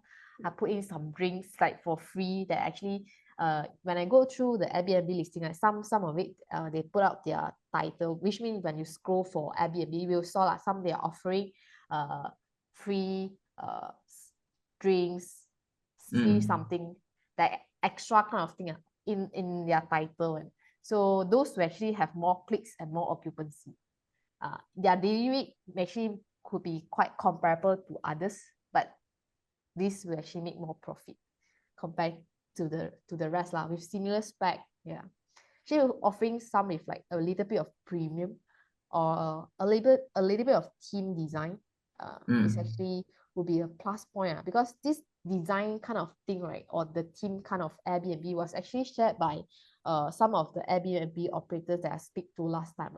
So when they have this, they sort of like after the Airbnb people they move out, right, they will rate your hotel rooms, right? So they will just give 5-star and give some good comments, and this initially actually push up your listing to the high one. So when they open up, actually they can saw your listing first. Yeah, so this will actually get you more occupancy. So to be honest, I don't think so all owner will actually sit down and unite to put out the same prices, because when your unit is not get tenanted, so you go to the lower side already. So yeah, to be honest, that's actually how the Airbnb listing run in the ads. Yeah. So to add to your point, Sean, I think it's great that the owners are united. I still don't agree with everyone unit should look the same, because we all can agree 2005, right? Let's say minimum rental for 1 bedroom, right? So we can all unite and agree. But there's a lot of cheapskate owner who doesn't want to invest in the unit. So then I invest a little bit in the unit. So my unit looks like a 4-star hotel and his unit looking like a 3-star budget hotel. So for the same 2005, my unit will move first, or my unit will have far better occupancy rate. Right? So I give an example of this, right? I own a couple of studio units in KLCC area, right? And I often make the point of investing a little bit better. So I often get 200, 300 ringgit more, minimum 20% higher rental, compared to the owners who are a little bit more stingy, right? So that's one, right? And if you look at, for example, let's say Damansara is a wonderful example. All Damansara units fully furnished. They all look the same. No one made money. So the GRR of 6% that was promised, right? After the GRR expired, it was actually reduced. I think from 2002 to become only 1001. That was the profit. Oh. Right? So when the unit looks the same, then your only option or your only bullet is price. So I don't like to go into a development whereby all unit looks the same. Because that means you don't have control in terms of what happened to your unit. So if I can improvise, means I have a much better chance. Because most owners are lazy. They don't want to go the extra mile. They don't want to spend the extra 5,000. Clear, very clear. Right? I guess case to point here is that, I mean, you own something in Mont Kiara, right? Right? There's a hotel nearby, right? Of what you own in Mont Kiara, right? Yeah. So Hyatt House, right? So Hyatt House has got a different set of pool of tenants, different set of pool of owners, right? So from a hotel point of view, then every unit has to look the same lah. Because otherwise people complain mah, why this unit nicer? Why my unit not nice? So it has to be standardized lah. As far as Airbnb is concerned and non-hotel based investment, I would rather all the unit not do the same. And I think, for example, if you look at, let's say, even society as of today, whereby the unit is fully furnished, the occupancy rate is not great. Number one, because it's not branded, right? And then number two here is that every unit looks the same thing. So you got the hotel units, which is also competing with the owner's unit, right? Not much of a difference. Right? So, and of course, it can also work the other way around, whereby all the owners are stupid. Let's say, for example, Regalia, right? So everyone's cheapskate. So everyone put lousy renovation, right? So as a result, the whole value of the place from an Airbnb point of view is just terrible. So having said that, I would still rather have the idea of not all units lose the same. In fact, I think it's a rule at FACAP. If every unit looks the same, we don't enter at all. We actually don't buy it. Because to us, it's actually a minor selling point. Because most of the time, when the unit looks the same, there's no capital gain and rental goes down over time as maintenance level drop. That has been our experience. So different. My entire school of thought so different. So even if I buy a fully furnished standard unit by the developer, it was actually advisable to put in extra 8,000. Try to be different at least lah. Partly furnished still okay, but the more you buy fully furnished, even if you put a massage chair there in, it's not gonna move the needle. Wow, yeah. Right? So it's not gonna move the needle. Right? So that has been our experience. Because so far I've not seen any development that's so fully furnished. But after 5 years, the capital gain is fantastic and the rental yield is fantastic. I cannot even think of one example. All the example that I can think of, all no good, bad. Wow. Unless hotel brand. Like a Mm-hmm. proper hotel brand, right? So then different story, because every unit must look the same. Cool. So you haven't picked, Sean. Let's go. I picked already, right? I picked my Dorset and the Saddle. Oh, okay. So you pick similar to mine. Yeah. But I haven't seen. Maybe I need to go Saddle. Maybe tomorrow. You go and let me know. I can't go. See. I'm not in Malaysia, so yeah. Oh, I thought you can't go because you're blacklisted, no lah. Maybe. All right. Who knows, right? How many developers have blacklisted me from coming? He buy this guy, play, ask 50% discount. You think we what? We charity. Okay, let me do a wrap up of conclusion. So long story short, if you have bought in the last 10 years in this area and you paid above 900 ringgit per square foot, you didn't make money lah. So I would say majority of the developments here at above 900 ringgit per square foot has failed to make any meaningful capital gain in general, right? Majority. Number two here is that you will see a lot of low rises coming up in the future for this area, these two areas, largely because of the istana, right? Thanks to Istana Negara, they don't allow you to build after a certain height because it poses a security concern to our Agong and King, right? And the politician who go over and menghadap Agong lah, basically, right? So very critically, all right, the reason why anything above 900 ringgit per square foot did not make money is because as of today, for these two areas, there's only 10 transactions only, which Zairi has presented line by line of transaction of above 1,000 ringgit per square foot. And I suspect half of them is markup SPA. So the actual one might not even be 5%, guys, of above 1,000 per square foot. But even if you take it at face value, at 5%, no lah. And that is quite funny when you realize that there's no property today, other than one property, which is currently being sold today, that is selling at below 1,000 per square foot, right?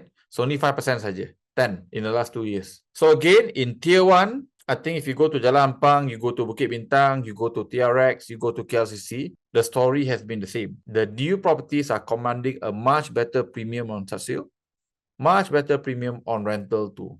And which is why, despite the subsale is almost half price, but the rental for newer properties is double from a price per square foot. So therefore, yield for new property is higher. Because why? If you play in an area of the T1, right? Or the T5 of Malaysian, money is not the most important consideration anymore. You know, if you've heard stories from Sean, right?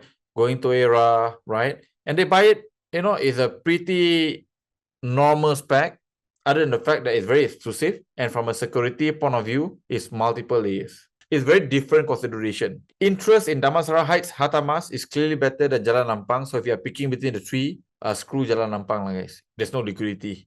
So long story short, right? Don't go there. Gated and guarded from landed property point of view, doing very well in both Damansara Heights and Hartamas. And it's 45% more expensive compared to the non-gated and guarded. So I can say with certainty, all of the gated and guarded landed property that was launched in the last 20 years in this new area all make money, all make very decent capital gain. There are more landed transactions in Damansara Heights. There are also more high-risk transactions in Sri Hartamas. Why? Like I said, Damansara Heights, all money, new wealth, new multi-millionaire. Sri Hartamas still got inventory below 500,000 ringgit as of today that you can buy subsale. So Desa Damansara, in my opinion, is quite unique because for an old property, it's transacting about 900 ringgit per square foot, okay, which makes it one of the most expensive 20-year-old condo anywhere in the country, right? At 900 ringgit per square foot, this is comparable to even KLCC, guys. So I'm not sure why. Second gen, maybe people who are downgrading, maybe, don't know. Maybe people keeping old birds, I also don't know, because old property mah. So new property era, right? And last but not least, you know, Malay Reserve Landed is doing very well in Hartamas. So that's the summary lah, guys, for tonight's presentation. Now, next slide will be the guide. Okay. If you are looking to buy into this area, okay, the recommendation is pretty straightforward. If you are intending to make money, not talking about you make a lot of money, you want to not be seen and whatnot, right? So you want to make money from the property for sure, right? You want to buy below 900 ringgit per square foot in Sri Hartamas or Damansara Heights for new, less than 10 years old, below 900, and above 10 years old, below 700 ringgit per square foot.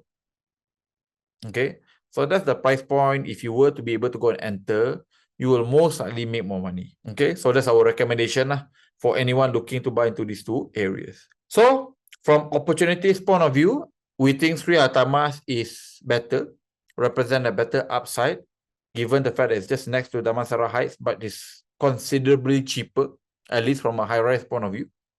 And obviously, if you don't mind staying a little bit further away, Dutamas will be a much better bet at just 650 per square foot, given the fact that it's newer and we have more coming boosters, especially jobs, right?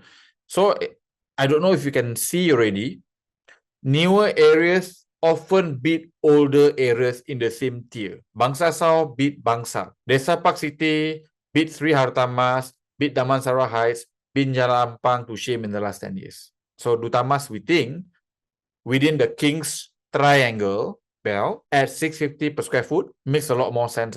Given the fact that if you can see already, people are today selling 4 million ringgit, 5 million ringgit condo in Damansara Heights. And there are people who are buying. So those are opportunities, right?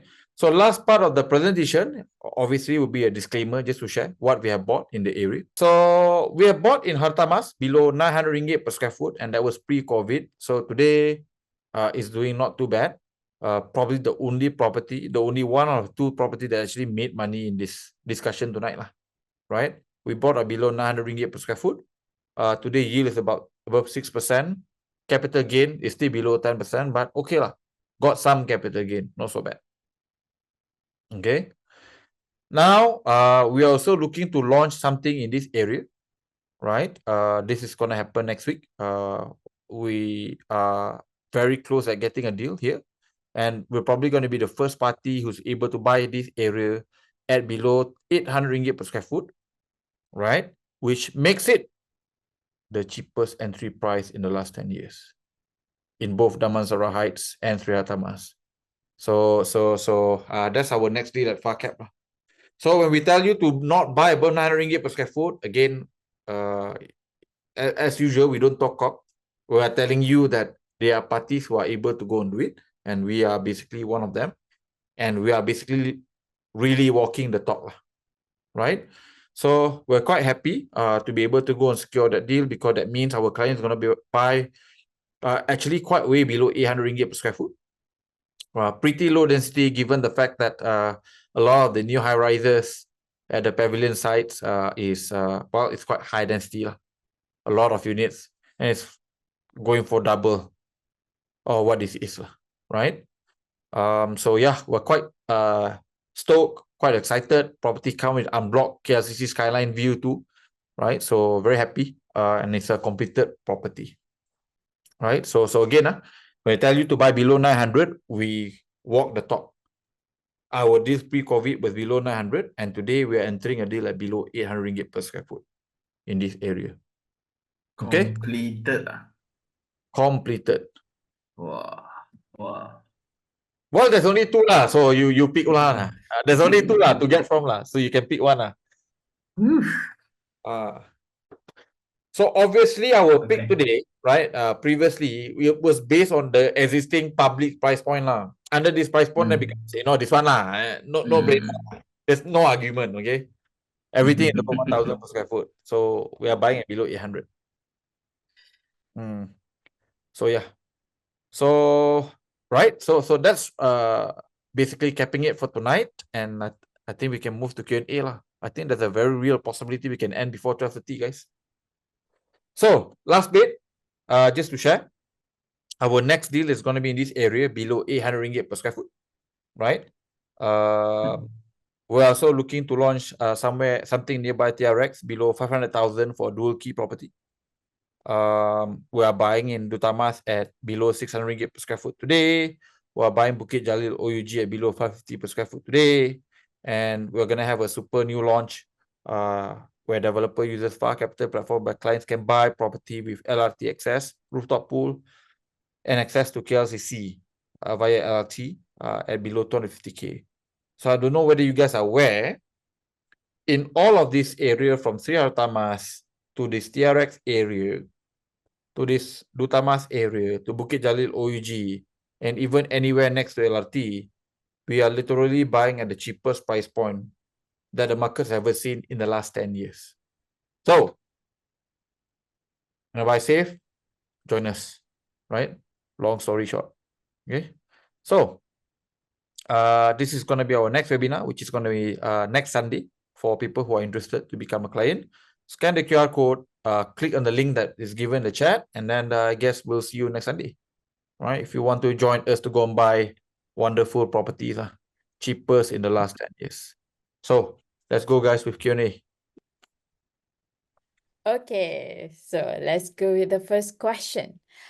This one is from Paul. Hi, is Dutamas area gonna be similar like Jalan Ampang properties since there will be KL Metropolis plan in future? I'm not sure how to answer you, Paul, because when you say similar in what sense? Because Jalan Ampang hardly made money, right? Dutamas, pretty decent lah. I would say as of today, all of the property in Dutamas except for one made money. All right. The only thing that I can think of in Dutamas that did not make money is Icon. Solaris Park doing quite well. Currently renting very well, asking way above their lowest launch price, about 950 ringgit per square foot. Right. So Jalan Ampang is the exact opposite. If you look at our Battle Royale, none of the property can be sold at above what was it being sold in the last 10 years. So when you say gonna be similar in what sense? All gonna lose money or what? And I guess the area is a bit different because Jalan Ampang has like no booster, nothing is there. But like Dutamas area has some master plan at least comparing to Jalan Ampang in the discussion where you literally have nothing. If let's say okay, Jalan Ampang people are seeing KLCC, but yeah, KLCC have their own market of KL, like really close to KLCC. I mean that Jalan Ampang in our past discussion actually a bit further down. Yeah, comparing to the close KLCC. Of course, I think comparison. Yeah, I think from a full disclaimer point of view, my last significant property purchase is in Dutamas, right? So that's where I'm buying more than 10 units. I honestly think that Dutamas will outperform Mont Kiara in the next 10 years. Largely because all of the new developments, newer buildings, nicer buildings, newer infrastructure, MRT, is all going to be in Dutamas. The new hotels are coming up very nicely. Sean, I don't know whether you have went to the Met office. It's so nice. It's so nice. The lobby is a proper hotel lobby, right? So I was like, wow, quite blown away, right? So I'm vested. I'm biased. I quite like Dutamas as a prospect. But this is this is because you guys read it as a negative thing. So like I just changed my mind a bit. Right? Is Dutamas going to be similar like Jalan Ampang because there will be KLCC? Then so which is why, right, we asked the context, right? What do you mean like Jalan Ampang? In a good way or in a bad way? So I think if it's in a good way, like in terms of job opportunities, like what you just highlighted, like in terms of convention center, the offices, the existing Solaris Mont Kiara crowds, everything, I think this entire panel here, everybody is biased towards the Dutamas from an investment point of view. Everybody is very positive to it. So if this statement is positive, then it is similar. If it is from a stigma auction fiesta point of view, then it's not like it's far from that. Yeah. I mean, if you compare the number of auctions too in Jalan Ampang, it's quite I think bad. that's the answer. Right? It's quite bad. The Dutamas side, other than RT, actually I can't think of anything. Even RT auction is the most successful auction. Record 1,100 ringgit per square foot, which I suspect is a goreng. So yeah. And even Mont Kiara, you just widen the scope a little bit, right? Last time I still remember you debate a professor from Penang about an auction unit in Mont Kiara. Yeah. Right. Yeah. So yeah, not even close. I think not even close in terms of stigma, but very close in terms of job opportunities, I think. Next. Okay. So next is from Amy. Referring to FR's statement regarding selling price of a project difficult to move up if there are still developer balance units. Does it mean that prices of a project will see a jump once developer manage to clear their remaining stock? So yes, the answer to that, simply direct yes.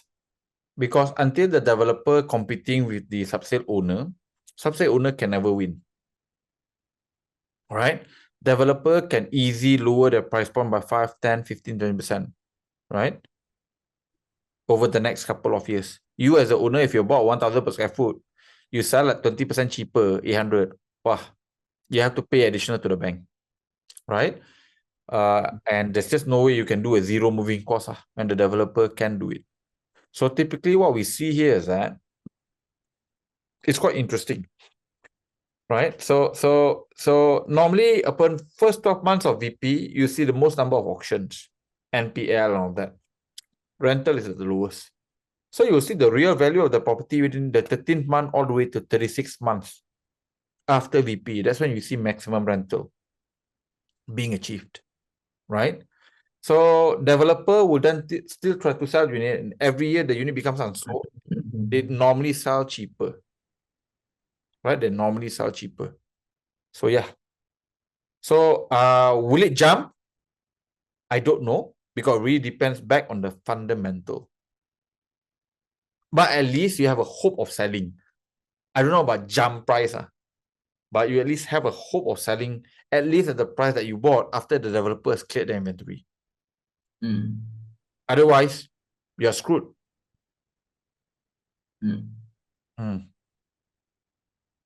I think in simple terms is, if developer still got unit, you got langsung tak ada harapan. Maybe for rental still got lah, because developers don't rent out their unit lah. So rental yield wise, I think still got. But if the project is sold out, does it necessarily guarantee price up? No, it will also go down if the whole project is messed up in pricing. Yeah, so I think that. But then, okay, just a different twist to it, right? If you are a owner, well, this is a bit sensitive, but let's go with it. If you're not happy, can delete it. So, if the building I bought earlier, I'm a very uninformed person, so the building currently is now 70% sold only. So there's this bulk purchaser coming in and subpo 30% of it. Although it's at 10-15% lower than what I bought 3 years ago, should I be happy about it or should I be sad about it? So this then kind of answers that question as well.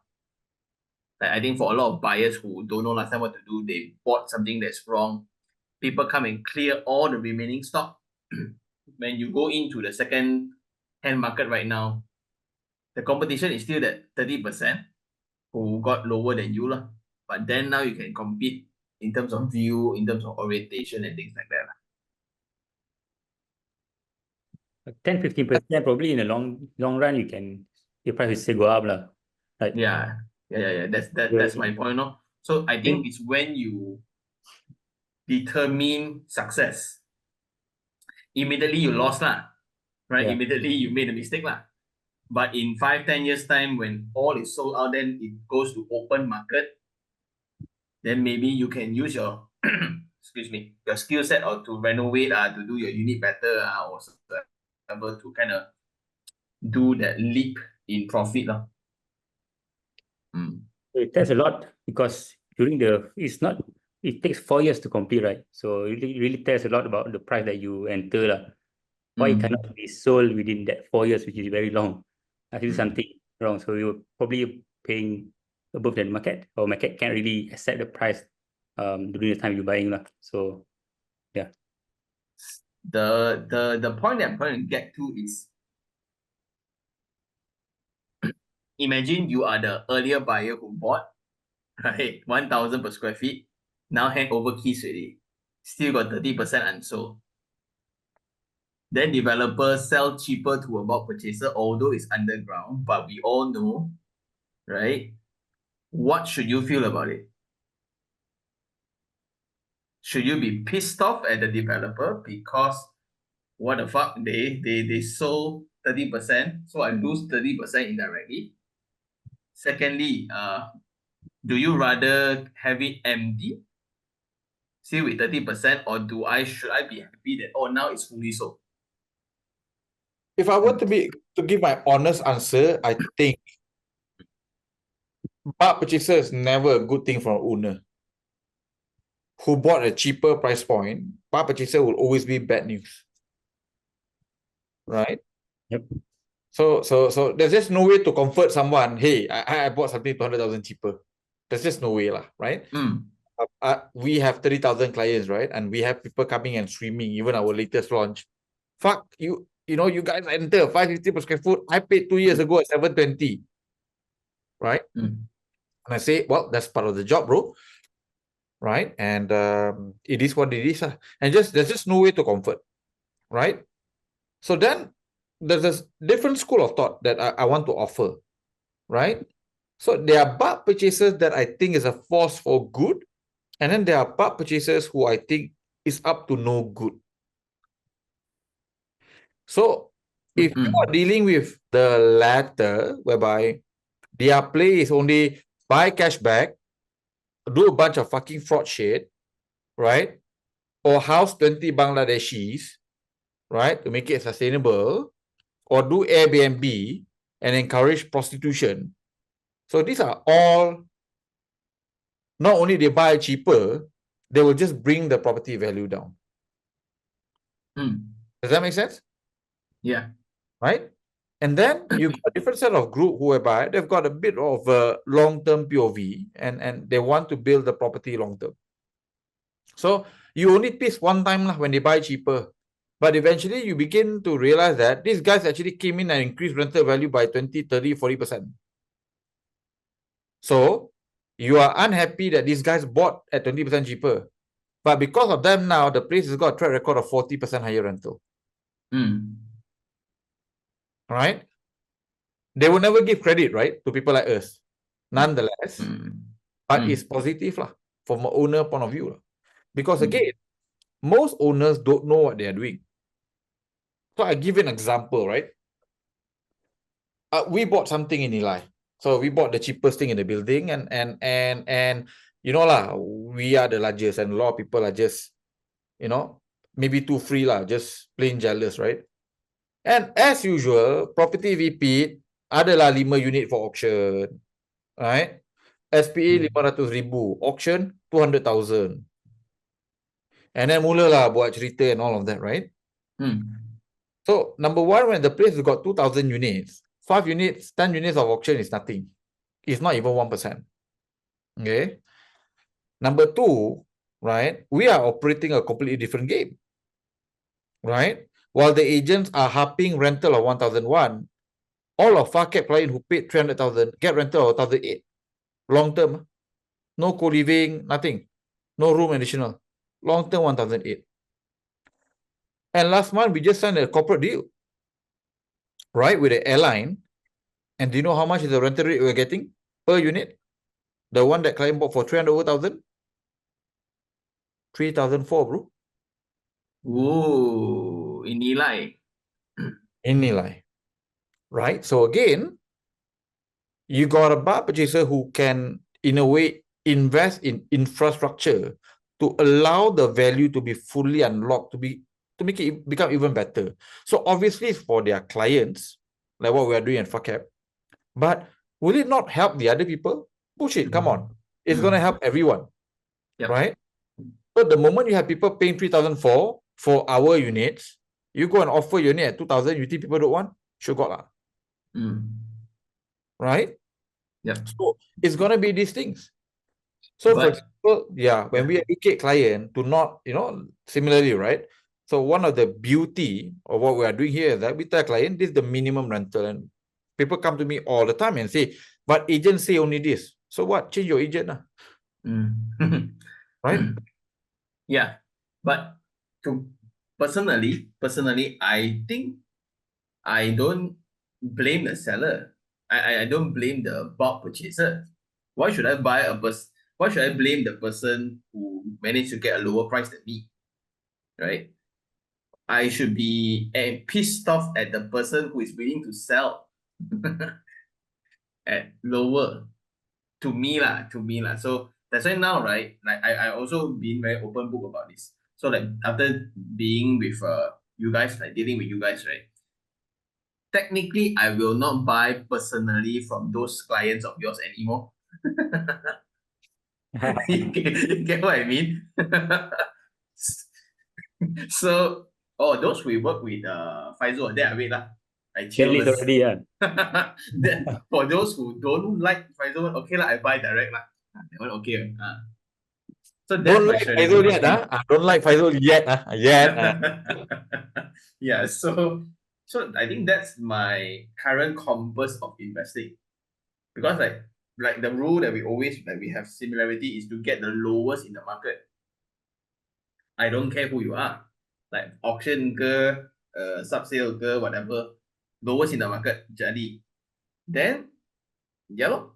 That's my rule. Like if like the exact same project, there's new, there's sub-sale, there's auction, there's bulk purchase. I shouldn't blame the bulk purchaser, ma. I should blame the person willing to sell, ma. That's all. That's all. That's my point only, lah.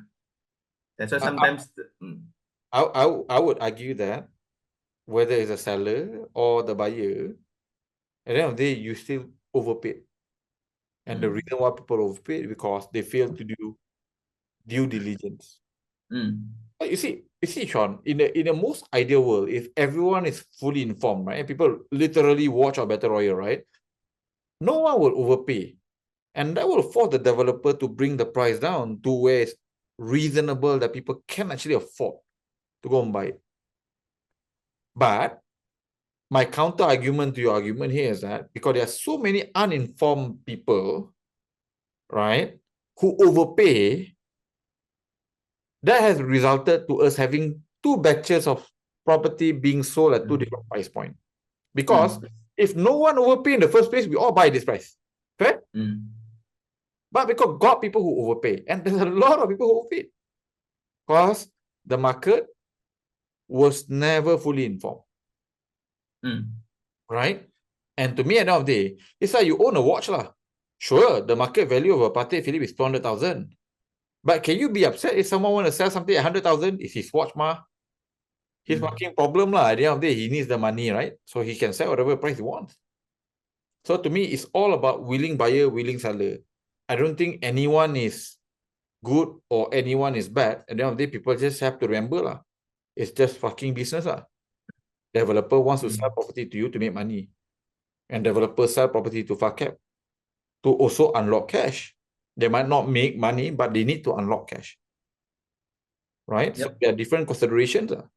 And we just happen to be in the market long enough to understand when we make an offer and when people be a little bit more motivated to go and do it. Right? So I would say, rather than getting upset at anyone, and I know this is not going to be a popular advice, right? But the reality is to reflect. Oh. I'm sorry lah. You know when people fuck up and overpay and then you lose money, then you blame Faizul ke, you blame this developer ke, you blame Sean ke. How is that going to improve you? You fuck up. That's just the fucking reality, right? Right? You can blame anyone for that matter. But still, it's not going to change the fact you overpaid. Why you overpaid? You didn't do enough due diligence. You didn't collect the right set of data, right? You're part of the group that basically fully uninformed and just buy property, right? For whatever price point. Despite the reality is that from day one, we know this property is going to lose money. Because data is data, right? Now, I have been wrong. 10% of the time I'm wrong. 90% of the time we are right because I use data. It's not because I'm right. I use data, that's it. And there are going to be anomaly situation whereby I will get it wrong because of supply and demand different, right? And then there's a need on that particular market, right? If data policy was to be launched 30 years ago, it's not going to happen. Not going to work. But it was launched during the last golden era for Malaysia. Security is a concern, right? And it was large enough to be built for that kind of size. And, you know, but can the same developer repeat the exact same thing again? No fucking way. They can't. Oh, this one a bit sensitive. Oh, they're launching new one. No way. I can tell you, not 4 times in 20 years. No way. Tak boleh, tak boleh. Because they're also not stupid, right? Because they know they've got that reputation. So even if they launch their new property at 1.2 million, which is 50% higher compared to all of the super links there, people will buy because, well, I'm Desa Park City.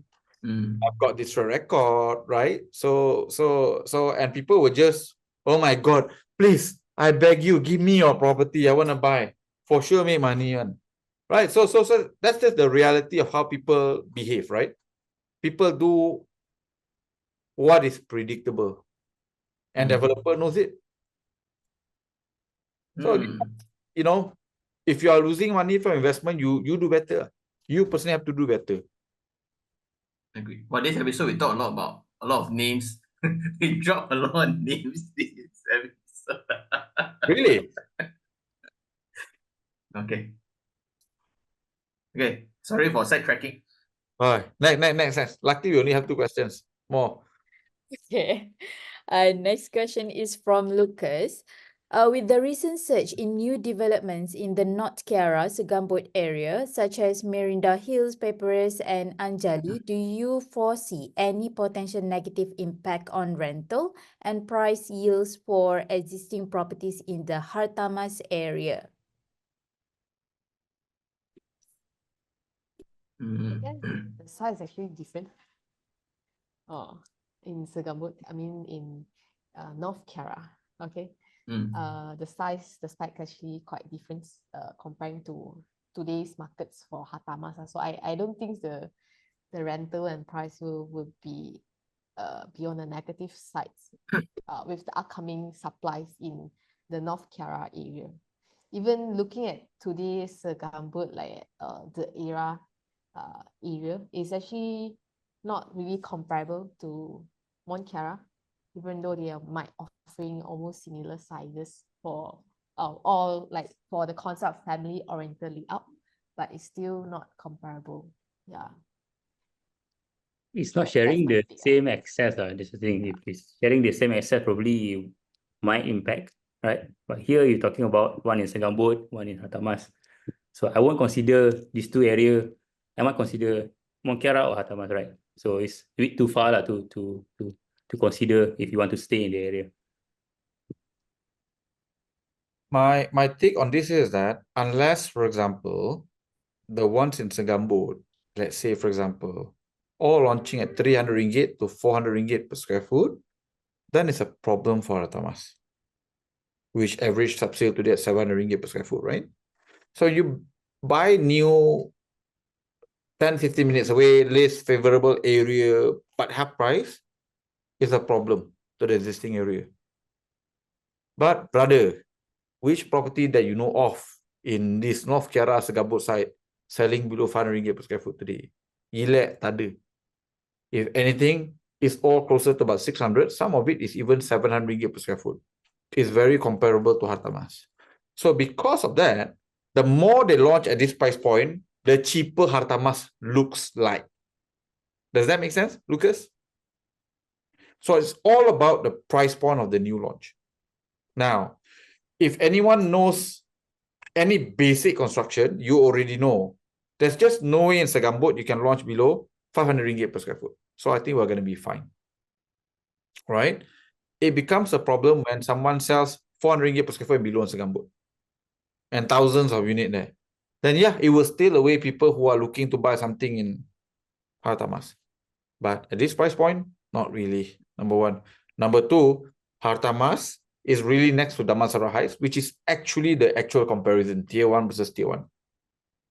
Right? It's very rare, people who are considering to buy Hartamas, go and see, you know what? I'll consider Segambut too. Tak mungkin punya bro. It's almost impossible. Because it's a completely 2 different area. Right? It's like basically saying people who are looking to buy Kepong also, people who are looking to buy Desa Park City also will consider buy something in Kepong. Tak mungkin. two different market, two different tenant profile, two different set of buyers, two different price point. But like I said, if it's cheap enough in these tier 2 areas, it will affect tier 1. Right?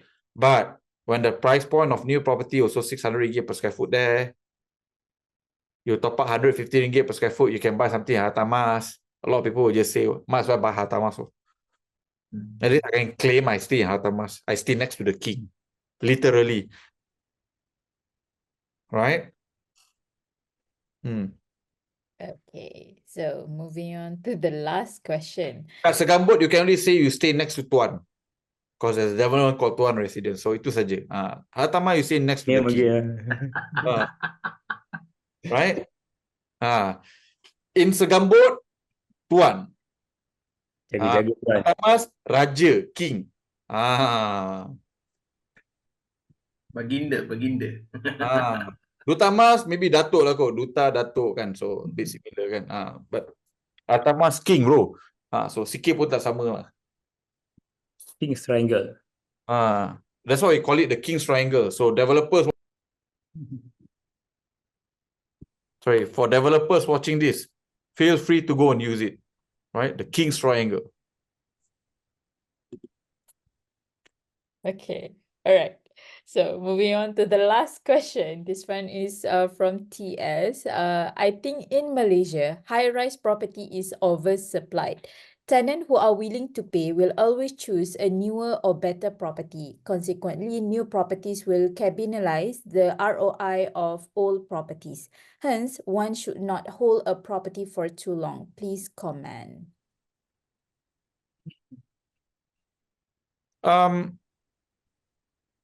I think the idea of oversupply is limited to certain areas. Is Bangsa oversupply? Not really. Is Mongkiara oversupply? Not really. Desa Pasti, is it oversupply? Not really. Jalan Nampang, arguably yes. Damansara Heights, completely not oversupply. Right?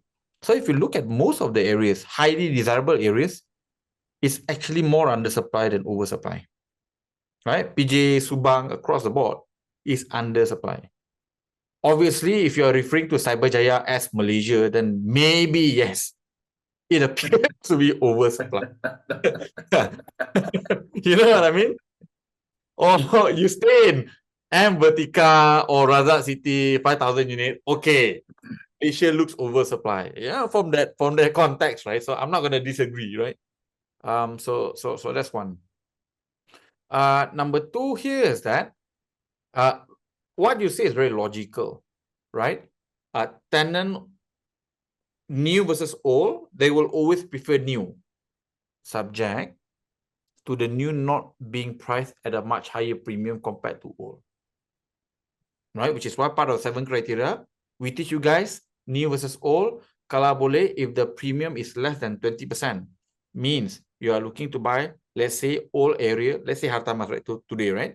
So you look at old average 700, you buy new 1,000, go buy old property because the premium is more than 30%. But if old is 700 average, the one that you're about to buy is 750, 800, you just be better off buying new because tenant will always prefer new property and is happy to pay a 30, 40, 50% premium on rental anyway. So yes, you understand, right? Which is why we teach you about new versus old. That's why it's important to understand 7 criteria. Because again, right, you go back, right, to the argument just now, right? There's no need for bulk purchaser if everyone understands 7 criteria, everyone boycott bullshit developer who overprice their property. Right? Don't need 7 criteria. Far capital doesn't need to exist. Right? Because everyone is intelligent to not overpay. The reality is that many people overpay. Majority people overpay. Right? So yeah, the newer property will always cannibalize old property. And the greatest example of this is our first Battle Royale, which is Maluri. Look at how M Vertica completely cannibalized Amaya Maluri nearby. Right? Old property, freehold, low density, because of M Vertica, the tenant completely move because the new property is much better and the rental is roughly about the same as per the old property. So what happened? Much better facility, old property has to drop in terms of the rental. Okay. So, but when you compare, let's say, for example, in areas, let's say like Mont Kiara, whereby supply is rather controlled, right? New property, old property. And you've seen 30-year-old property like Palma, Pines, they have maintained its value as the old, like grandfather punya old level, right? And then you got the older property, right? These are your MK10, Seni Mont Kiara, MK11, MK28, doing relatively quite well. And then you got the latest one, which is MK22, right? Which is doing like bloody well, right? So 30-40% capital gain. So this property can coexist when the supply is controlled, right? So what happened in Cyberjaya has only happened in Cyberjaya. Why? Everyone just come in and build same property all same time, right? There's no control. There's no old property. There's no old property. There's no, and everyone is just new. Everyone just compete, selling to the story. That's what happened in Medini too. That's what happened in Dagabi as well, right? So this area memang dah lama oversupply. KLCC also the same, right? If you go watch our Battle Royale, I think we have said, but again, tenant will always prefer something new, right? And again, if the premium is less than 20%, just buy new, right? Just buy new. Why did we know our oak in Mont Kiara will do very well? Because we are paying 900 ringgit, slightly less than 900 ringgit per square foot, Sean, at that point of time. And our Coris next door was already selling at about 1,000. So we know we are getting it cheaper compared to even newer property. So we know we will do quite well, right? So once you understand this, right? Number one, there's such thing as oversupply when everyone just go into the area, build thousands of new units. So then, yeah, oversupply. Is Forest City oversupply? Yes, confirm. Right? And then you have to understand the difference between the new versus old, similar to what we discussed today. I think my take on the statement is, if high rise is oversupplied, there won't be any expensive homes that we cannot afford lah. Right? Pantai Panorama and Bangsa South last time, developer launched 160,000. After 10 years, go up to about 250,000. Then because of new property, it went to about 700,000 today. But new property is going for about 1 million. Right? So there's always going to be a place for old property. But in order for you to have panorama punya story, you need jobs, which is why 7 criteria. You go follow 7 criteria, new jobs, booster, you're going to be okay. You're going to be quite good. But what I like about this current moment right now, right, is we are witnessing a few addresses really reaching its peak already. Like just now we see Hartamas, no more land already, right? Because a lot of land that taken up. Mont Kiara, like you mentioned on the previous episode, in this maybe 10 years time, you'll finish land, no more supply. Then Bangsa South also. So when all these addresses all reaches its peak already, then suddenly we can see maybe, right, the sub-sale will just go off the chart. Finally, right, there will be an address, no more land. Like Maluri, sooner or later at this pace of launching, right, we will not have land anymore. So very interesting, like when people just read headlines for oversupply, right? So many different addresses, like if that one statement can cover the whole Malaysia, we don't have so many episodes of Battle Royale. So I think we forget that the first rule of location is it's so micro sensitive. One street away, you have total different dynamics and things like that. So I wish more people will understand. I think The best example of this is probably Medini, lah kot. Right? 99% of the time people lost money in Medini. But just now you pull this example of Medini and Cyberjaya, that ring a bell because I was developing Medini ma. So the same signs where a master developer builds this system where it's a plug and play system by all developers to come in. And now looking back at it, it's a recipe for disaster. It happens twice already. So for all other townships like City of Elmina, the Gamudas of the Cove or Gardens, right? They slowly build at their pace. So they sell out one, they keep everything to their own control. Those do way better than I just open all sell land, everybody want to come lah. It is. So suddenly that crack is, so master developer model is a terrible model. Well, Setialam, single developer, right? You know, controlled phases, data capacity is the same. Yep. Okay. Wow, we suddenly cracked. We better stem this first. I mean, you are right lah. If you see someone master developer, then people plug and play, dangerous. Because all of them read the same property report at the same time. Betul? So next is which area has got this danger? I know Sungai Buloh is one. Sungai Buloh is one? They're selling out. Oh, they're selling out? Well, there's a master developer there, right? With a lot of parcels of land. Invite developers to go in. Kuasa land lah, basically. I know. Yeah, so all right. So going by that theory, yeah, it's not good lah. But good thing here is that the launch has been delayed for years for kuasa land. Until today, I think there's only one launch so far. But it's also not good. I don't know how to feel about master planning now. If I buy in at the first phase, the value will only come out when I have subsequent phases. No? But when the master developer sells all residential land at one go, all build the same product, it's not helping the township to build anyway. Semua apartment je tak ada kedai pun. So are you talking about Damansara Perdana and the Bukit Jalil Wellness City? Different. Because that one different. You sure it's different? Different. That one is like, I think it's, we need to come up with a thesis for this. Like, it's brown land versus green land versus merchant. So I don't know how to feel about it yet. Maybe next week I will know. Yeah. Next week. Like. Hey, you're supposed to finish already. I got this Trump question.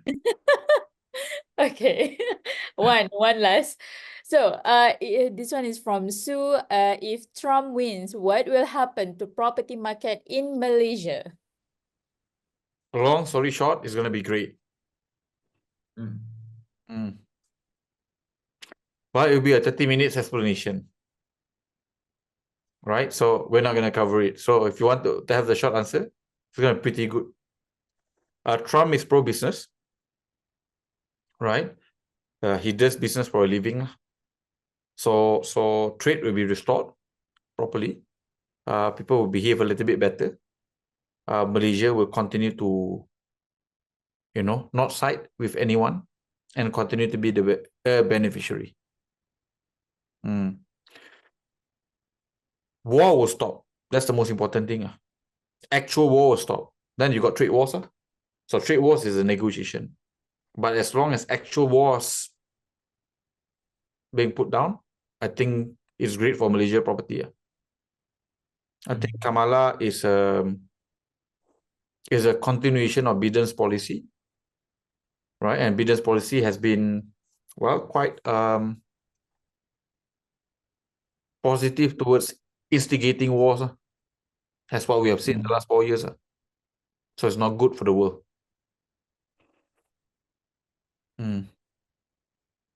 Okay, all right. So with that, boss, any last word before we end the session?